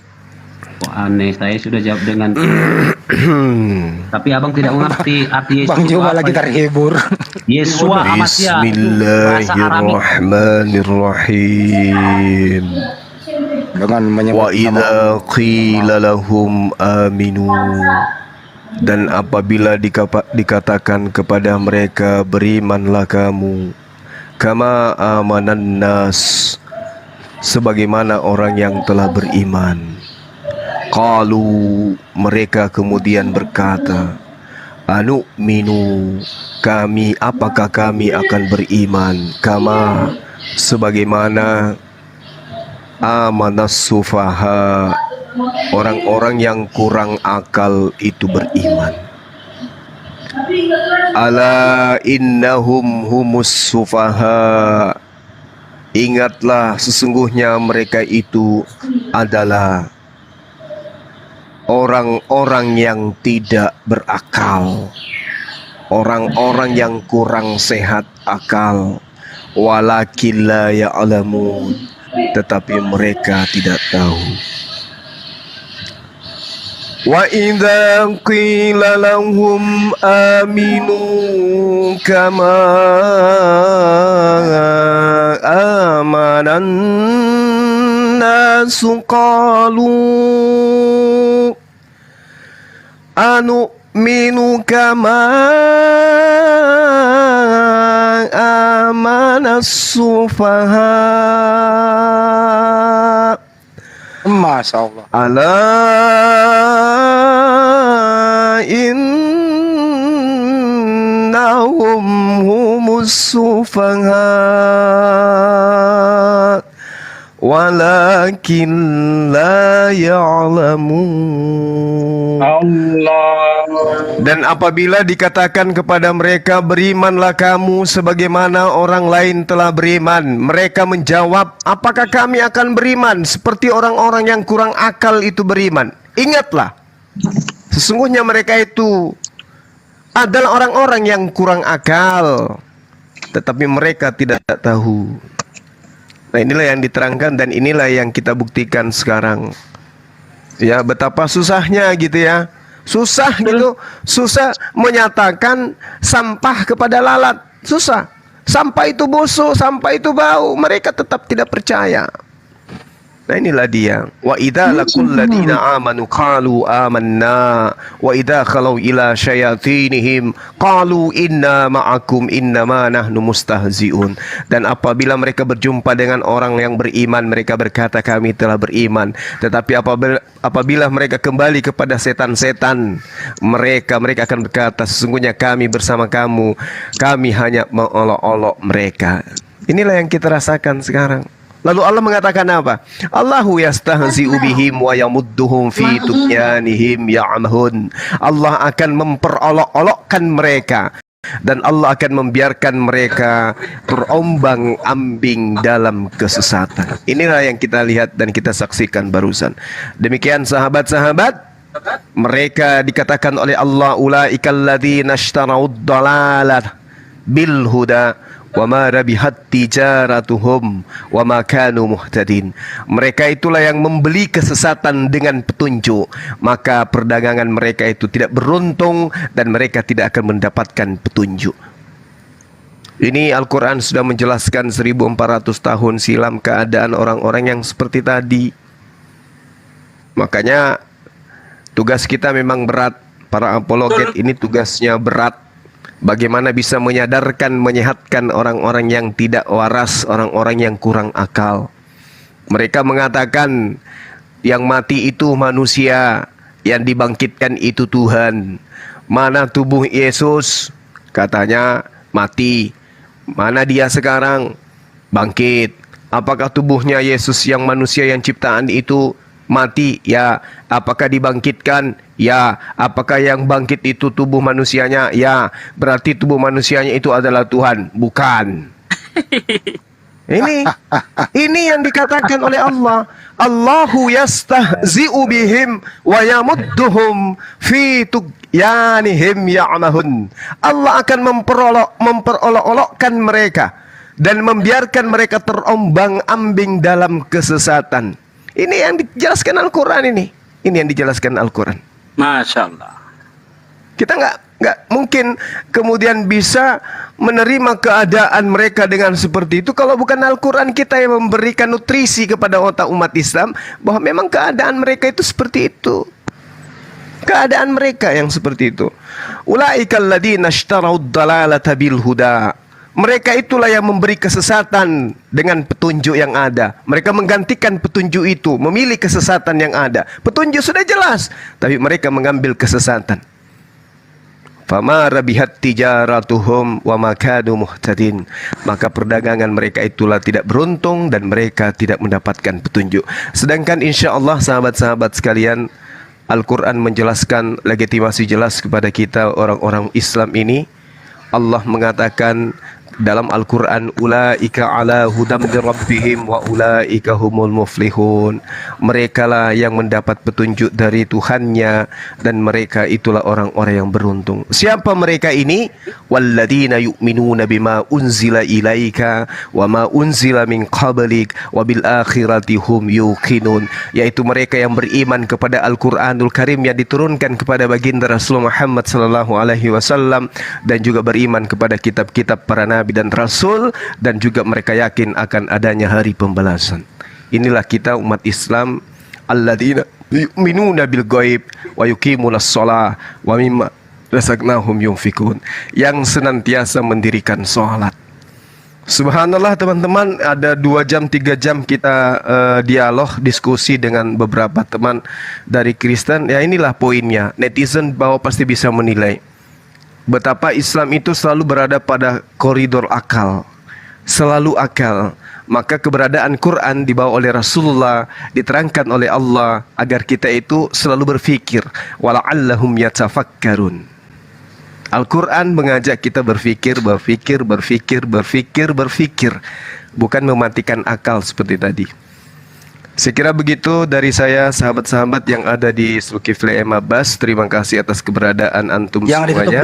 Jangan tutup dulu, jangan. Oh iya baik, silakan saudaraku Bang Handi. Ya, terima kasih atas ilmunya semuanya. Saya izin pamit dahulu ya untuk Akhi Zul. Terima kasih, antum betul-betul luar biasa. Demi Allah merinding saya sama. Kemana? Gantian ada Uti Rahmah di bawah dan Masya Allah, itu masih ada lowongan kok. Ya. Ini masih ada yang kok. Di sini aja ya. Ini para hamba Allah. Di sini aja dulu. Kangen kita lama nggak jumpa. Demi Allah saya mau menangis nih gara-gara antum nih. Jadi ini akhi apa Ustaz Sugi? Ustaz Sugi, tahukah antum? Demi Allah, sikit pun saya tidak pernah berharap dari netizen itu apapun terkecuali beliau mereka ini mendengarkan dari tausiah-tausiah yang diberikan oleh Akhi Zuma. Namun di sini saya Bunda Rama miut. Ada seorang hamba Allah berikan saya paus. Demi Allah saya menangis nih. Ya Allah ya itu Rabbi. Dan itu saya yakin sekali bahwasanya atas pemberian ini Akhi Zuma yang menyuruhnya. Enggak. Itu memang murah hati beliau itu, Masya Allah. Ya kita doakan ya Bang Hendra kalau atau Haji Tony tadi ya, saya tidak begitu melihat. Ya kita doakan semoga diperlancar segala urusannya. Amin ya rabbal alamin. Saya tidak dapat membalaskan apa-apa selain daripada doa. Semoga Allah berikan kemuliaan yang dimana Akhi semua kelak Allah kumpulkan bersama para nabi di sisi Allah. Amin. Dan di sini sedikitlah saya uraikan tentang apa yang saya baca ya, tentang dimana bagaimana Al-Quran itu maha benar, maha memberi pengetahuan lain daripada Bible itu sendiri. Contoh kecil saja, sebagaimana Bible mengatakan bahwa semut itu tidak mempunyai pemimpin, semut tidak mempunyai raja, mereka bekerja atas kemauan diri mereka sendiri, dan Allah memberikan bantahan di dalam Al-Quran, sesungguhnya semut itu mempunyai raja dan mempunyai pemimpin, dan pekerjaan semut itu atas perintah dari rajanya, perintah dari pemimpinnya.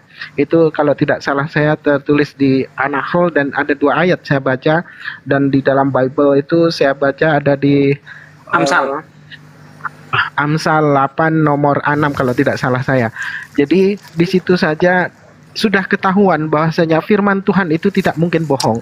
Nah, ketika diuji oleh para ilmuwan itu ternyata benar bahwasanya semut itu mempunyai pemimpin. Nah, itu artinya apa yang disampaikan oleh Bible terdahulu, yang dimana orang Kristen selalu berkata bahwasanya Al-Quran itu menjiplak. Bible apanya yang mau dijiplak? Orang kitab bohong, kitab dusta begitu mau dijiplak. Saya rasa itu saja yang mungkin dapat saya sampaikan. Kalaupun ada kekurangannya, itu karena saya hanyalah seorang manusia yang penuh dengan dosa, sehingga apa yang saya ucapkan tentu akan banyak kesalahan. Dan itu saya koreksi sedikit ya, Akhi Ali Musa, itu bukan di Amsal 8. Tapi di Amsal 6. Oh ya, hai pemalas, pergilah kepada semut. Amsal 6 ayat 6. Hai pemalas, pergilah kepada semut, perhatikanlah lakunya dan jadilah bijak. Biarpun tidak ada pemimpinnya, pengaturnya atau penguasanya, ia menyediakan rotinya di musim panas dan mengumpulkan makanannya pada waktu panen. Gini akhi, Pemimpin katanya, semut punya pemimpin. Akhi Sugi, sejak beliau mu'alaf, mereka sudah jijik buka Bibelnya, jadi maklumi aja kalau keliru-keliru sedikit nggak apa-apa lah. Nggak apa-apa lah, dimaklumi aja lah. Yang penting jangan Quran yang keliru kan gitu. Iya, jadi ya takutnya Elton buka kan dicari-cari, wah bohong nih ya. Makanya saya kasih tahu sekalian.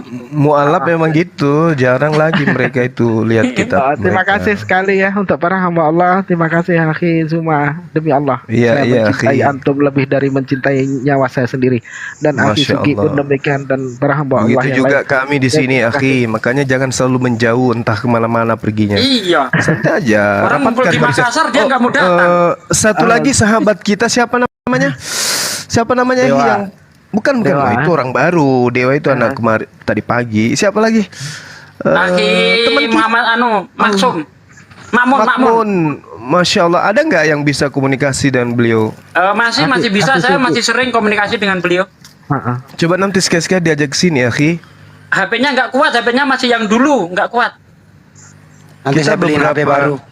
Beberapa orang dari gunung kan, salah satunya Bang Heri kan udah mendahului kita tuh. Iya, betul. Betul. Iya, nanti Bang Handi lagi nyusul kan. Ke Makassar maksudnya.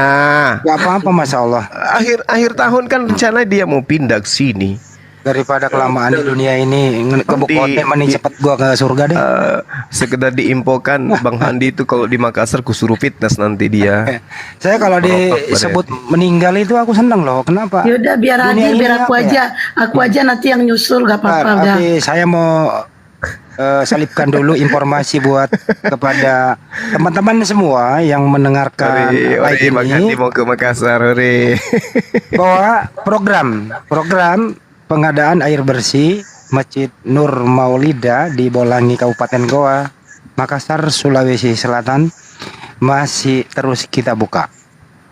Yang ingin berpartisipasi, beratensi, berbagi atas pengadaan air bersih Masjid Nur Maulida, Anda bisa menghubungi kami Zulkifli Ma'bas. Di sana ada rekening Yayasan Makassar Mu'alaf Center Indonesia. Anda juga bisa kontak ke saya di Celebes Channel. HP atau nomor ada di deskripsi. Hindari hal-hal yang tidak diinginkan.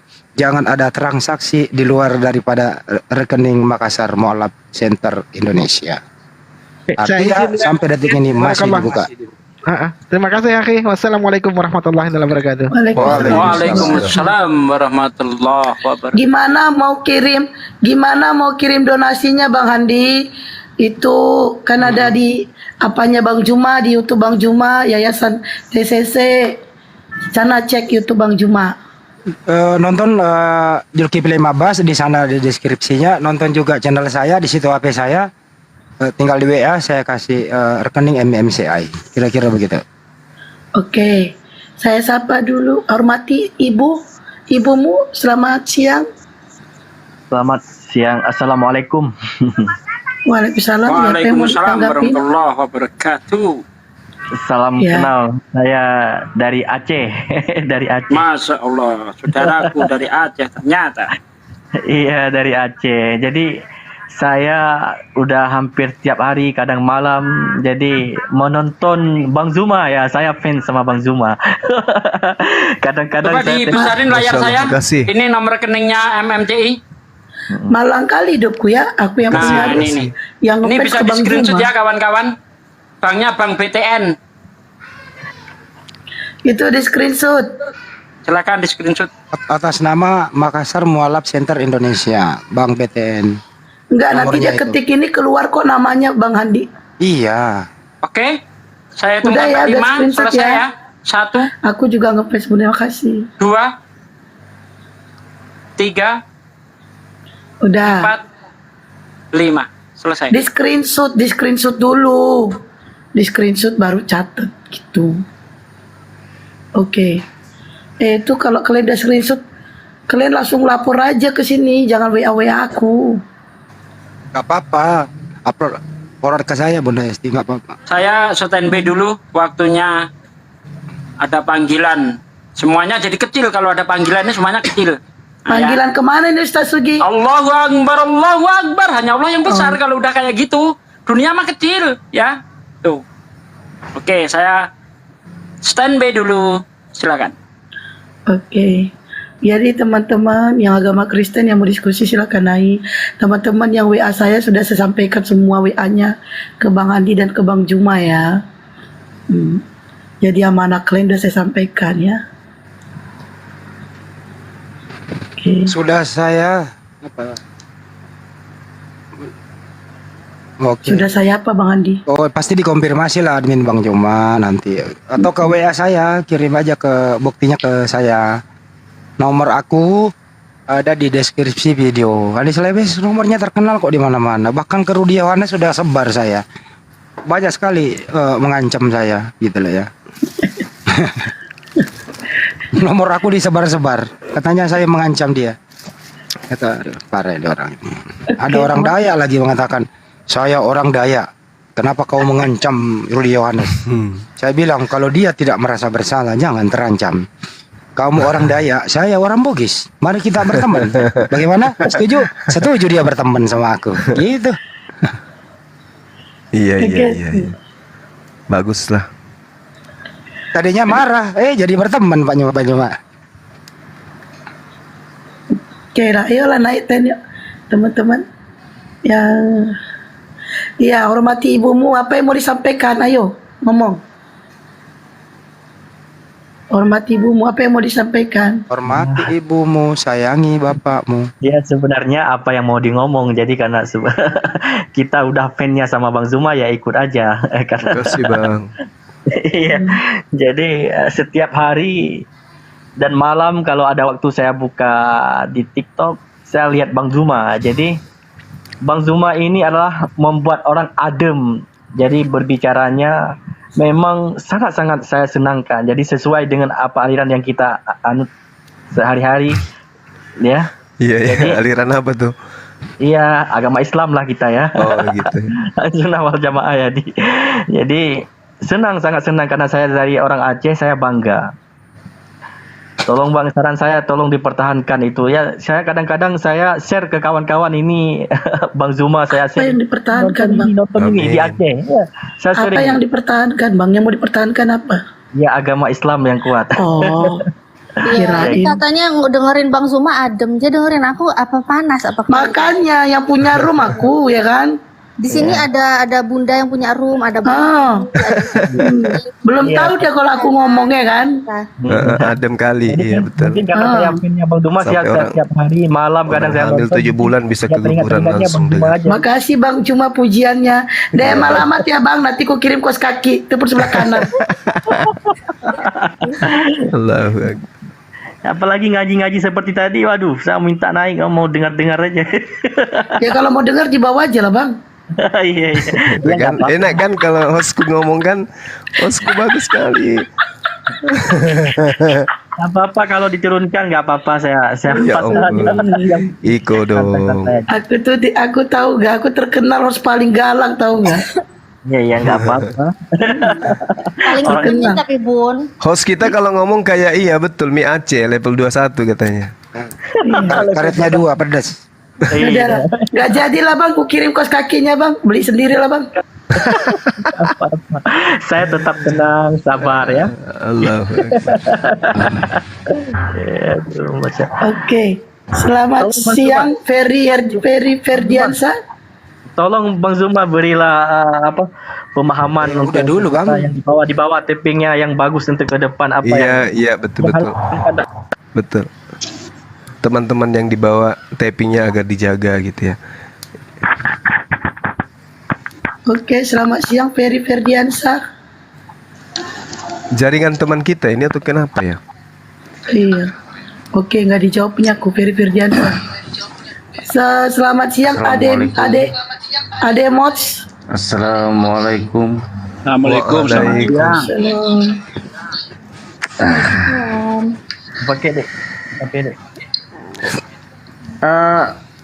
Saya salah satu penggemar Bang Zuma. Cuman saya penasaran selama ini dengan usia Bang Zuma berapa ya Bang Zuma? Astagfirullahaladzim. Baru-baru ulang tahun kemarin, hari kelahiran saya pas Akhi Sugi di sini. Yang keberapa? Waktu acara ini ya, acara peresmian masjid yang Bang Zuma berdirikan 12 Juli, tapi peresmiannya 15. Nggak ada hubungannya sebenarnya. Cuman Bang Handi dan krunya nih pandai-pandaian bikin kegiatan, bikin saya terapi gitu. Kalau nggak salah kemarin ulang tahun Bang Zuma yang ke-28 Bang Ferry. Astagfirullahaladzim. Sudah kepala 444 sekarang. Oh iya. Iya, tapi saya masih bisa diadu lari dengan anak-anak ABG. Yang lainnya jarak 10 km. Si Bedok kesini loh. Sama ya kalau gitu ya Bang Zuma. Saya juga berkisaran 45. Tapi udah nggak usah adu usia Bang, langsung dulu. Ya nggak adu usia. Siapa yang mau ditanggapi Bang Ferry? Apa yang mau ditanggapi? Nggak ada sih, cuman seneng aja bisa dengar suaranya Bang Zuma lagi secara langsung. Ya, suara Bang Zuma itu mirip suara laki-laki Bang, udah itu aja. Hostnya ini juga dahsyat ini hostnya ini, Bunda ini. Daya malamat ya Bang, nanti mungkin ke kaki sebelah kanan. Assalamualaikum warahmatullahi wabarakatuh. Mohon izin kalau gitu Bang Zuma dan yang lainnya saudara-saudara seiman, saya turun standby di bawah aja. Makasih ya Bang, salam kenal ya. Salam sehat selalu Bang Zuma, sehat amin. selalu untuk saudara-saudara saya Muslim di sana. Selalu semangat. Assalamualaikum warahmatullahi wabarakatuh. Waalaikumsalam warahmatullahi wabarakatuh. Oke, selamat siang. Coba-coba entah apa yang mau kau coba. Amin. Assalamualaikum warahmatullahi wabarakatuh. Oke, selamat siang. Coba-coba. Assalamualaikum warahmatullahi wabarakatuh. Waalaikumsalam warahmatullahi wabarakatuh ya. Angkat dong Bang, kecil banget suaranya. Iya, belum makan Bang Andi, maklum lah. Napi moto. Iya, apa mau ditanggapin? Halo, sudah bagus? Iya, apa mau ditanggapin? Saya fans Bang Zuma, sama-sama Bugis. Wih, Masya Allah. Assalamualaikum. Oke, boleh gak? Waalaikumsalam. Ya. Oke, boleh gak? Boleh wajo sengkap. Oh, sengkap. Iya. Pada ki, boleh sengkap ya wajo. Banyak teman tak di sana di Sengkang. Wes. Masya Allah. Bulu alauna tempe. Makan ikan gabus di danau tempe. Waalaikumsalam. Cuma ini menurut kaki Kendari. Oh. Jama. Iya. Masya Allah. Jama-jama tuh Deng di Kendari. Ayo jama tuh. Ya. Antar jemput SMS. Buset. Pelayan masyarakat. Masya Allah, abdi negara, ASN. Insya Allah. Masya Allah. Iya. Bang, kalau gitu Pak coba-coba boleh tanya nggak Pak? Boleh. Kalau pencuri hati itu kira-kira kena pasal berapa, Pak? Tanya ke polisi ya. Nggak tahu ya. Mohon maaf. ASN kok. Oh, salah ya. Maaf. Baik, Bang. Anu itu di wano di Kori nih bapak jahat. Lah kau macam-macam balik itu. Itu Malase ro aja di Jampang itu Malasa. Thomas. Sisa Manukeng. Kira-kira kami minta ya, Bang. Ya Tuhanku, ampunilah dosaku, aku gak ngerti mereka ngomong apa. Nona Pak. Bahasa Turki itu, Bahasa Turki pula dia. Makasih, Adeng. Iya, makasih. Ya. Di mana Kendarinya kah atau di Pongala? Di Kendari, Kota Kumaraya. Oh ya di Kendari. Iya Pak Adeng. Iya. Ya, assalamualaikum. Waalaikumsalam. Oke, selamat siang Esperin, selamat siang. Selamat siang. Assalamualaikum warahmatullahi wabarakatuh. Waalaikumsalam. Ada sisi manuka katanya itu penyakit bukan ayam, ayan. Siapa yang mau ditanggapin Esperin? Ini begini host, kenapa sekarang populasi oten-oten ini udah makin punah sekarang? Enggak lah Bang, janganlah begitu Oke. Apa yang mau ditanggapin aja? Pendebatnya maksudnya Bang Andi, pendebat. Oh, pendebatnya. Ada Bang Zuma ini. Gara-gara Bang Zuma sama Bang Handi.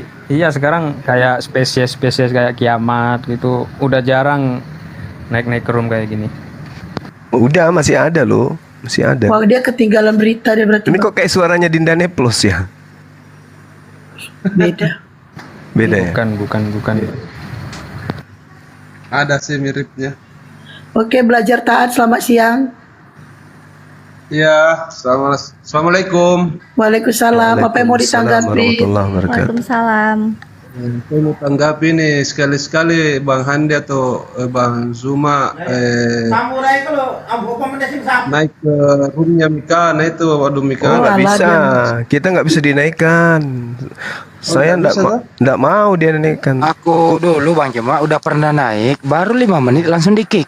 Iya. Lagian kalian itu ya, saya kasih tahu ya, dengerin, belajar taat, nggak usah ngajarin. Kita itu lebih tahu mau kemana. Bang Juma itu lebih tahu mau kemana. Tuh, nggak usah diajarin, dia tahu mau kemana. Entah lo BST. Yang perlu diedukasi adalah saudara-saudara kita ini lebih baik hindari satu room sama mereka. Ya. Gitu ya, itu yang perlu. Yang bikin ramai di sana Muslim loh. Gini Bang, yang perlu itu adalah ya Muslim apa gitu ya. Nggak usah lah satu room. Karena yang bikin rame dia Muslim loh. Gitu loh. Itu sih ya. Jadi kalau ada Muslim di sana berjamaah ya tahu dia. Apalagi Bang? Apa Bang? Ini Bang, ini belajar taat ini yang baru-baru ketemu Abang ini di Masjid Kuba 99. Bang Sugi. Oh, iya. Betul. Yang saya minta tanda tangannya ya waktu itu ya. Iya enggak? Allahu Akbar. Pejuang juga beliau ini. Assalamualaikum para guru semua. Waalaikumsalam para murid. Guru mudaku. Ustaz. Ya. Kalau para murid bos. Kesempatan aku ngomong gitu karena Ustaz Ali ngomong assalamualaikum para guru sebagai kesempatan aku, ya kan? Kalau para murid jadi semua muridnya. Wah, baru kali ini guru udah ada yang. Maaf, ampun Bang, bercanda Bang Juma bercanda. Ustaz Alif di luar bukan aku. Iya. Kalau ke Mikana jangan naik lah, karena di sana itu cuman kita suruh duduk, suruh bertanya, nggak boleh nyanggah. Jadi mereka itu fokus bahwa dia dan lucu-lucu loh jawabannya, gitu. Lucu-lucu. Iya. Lucu itu nggak apa ya, kalau dilihat dari angka 1 sampai 10 jawabannya itu di bawah angka 1 itu apa namanya? Minus.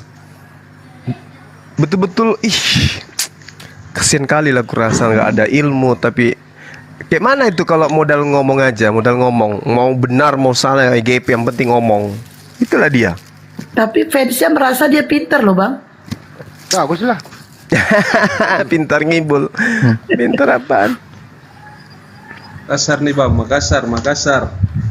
Iya. Oke, teman-teman Kristen yang mau diskusi silakan ya, minta Kemarin komentar. pas Bang Zuma masuk Yatul itu kayaknya kena report ya Bang Zuma ya.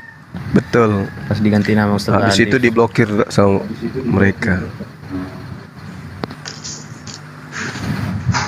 Lagi seru-serunya Bang Zuma langsung di-kick sama mereka. Di-kick apa kena banned gitu. Di kick juga. Yang satunya kena banned.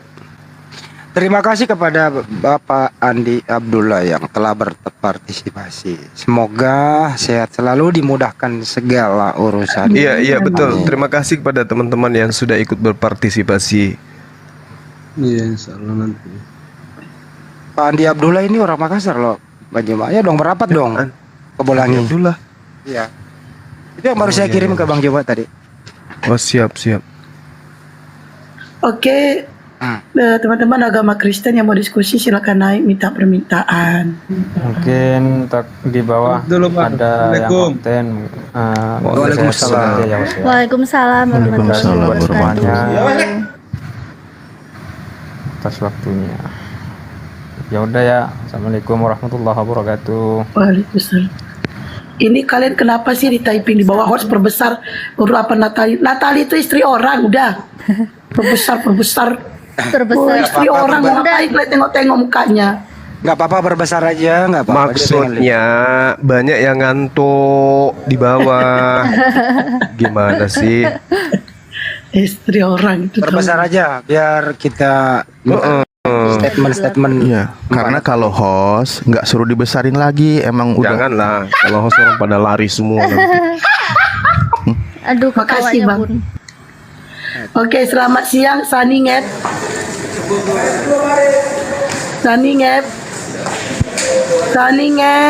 Selamat siang Kak. Sani Ngep. Ya, agama apa? Selamat siang Kak. Iya, agama apa? Tapi ada bocah di belakang kelihatan, nggak boleh loh. Sani Ngep agama apa? Signalnya merah dia. Datang bulan.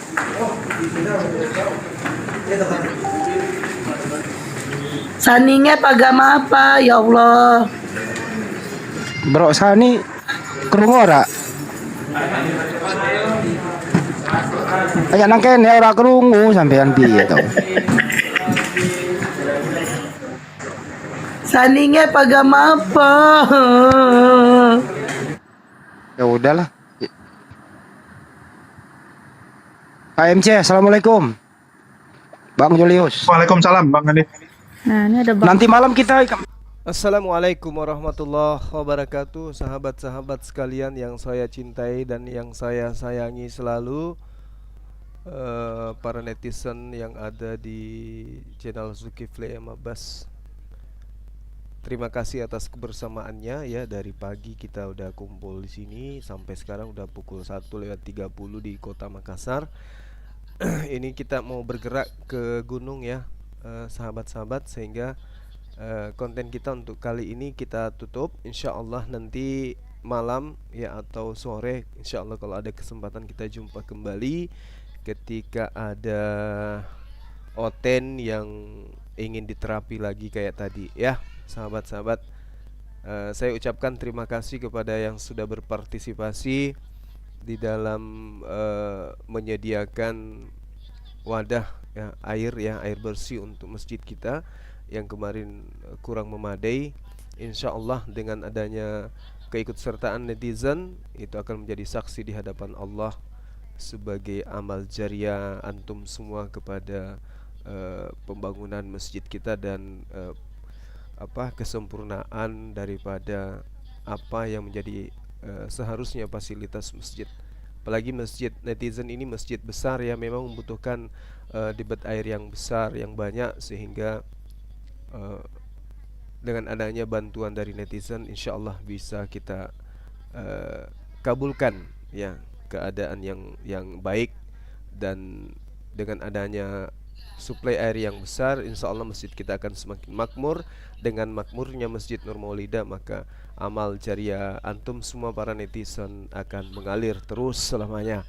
Ya, oke, sekira gitu ya, sahabat-sahabat yang ingin ikut berpartisipasi seperti biasa ke nomor rekening kita 4013000171773 atas nama Makassar Mu'alaf Center Indonesia di Bank Tabungan Negara. Saya kira begitu, terima kasih dan mohon maaf atas kekurangannya. Saya akhiri, subhanakallahumma bihamdi asyhadu alla ilaha illa anta astaghfiruka wa atubu ilaik. Salam tauhid, salam satu Tuhan, jayalah Islamku, jayalah Indonesiaku. Assalamualaikum warahmatullahi wabarakatuh.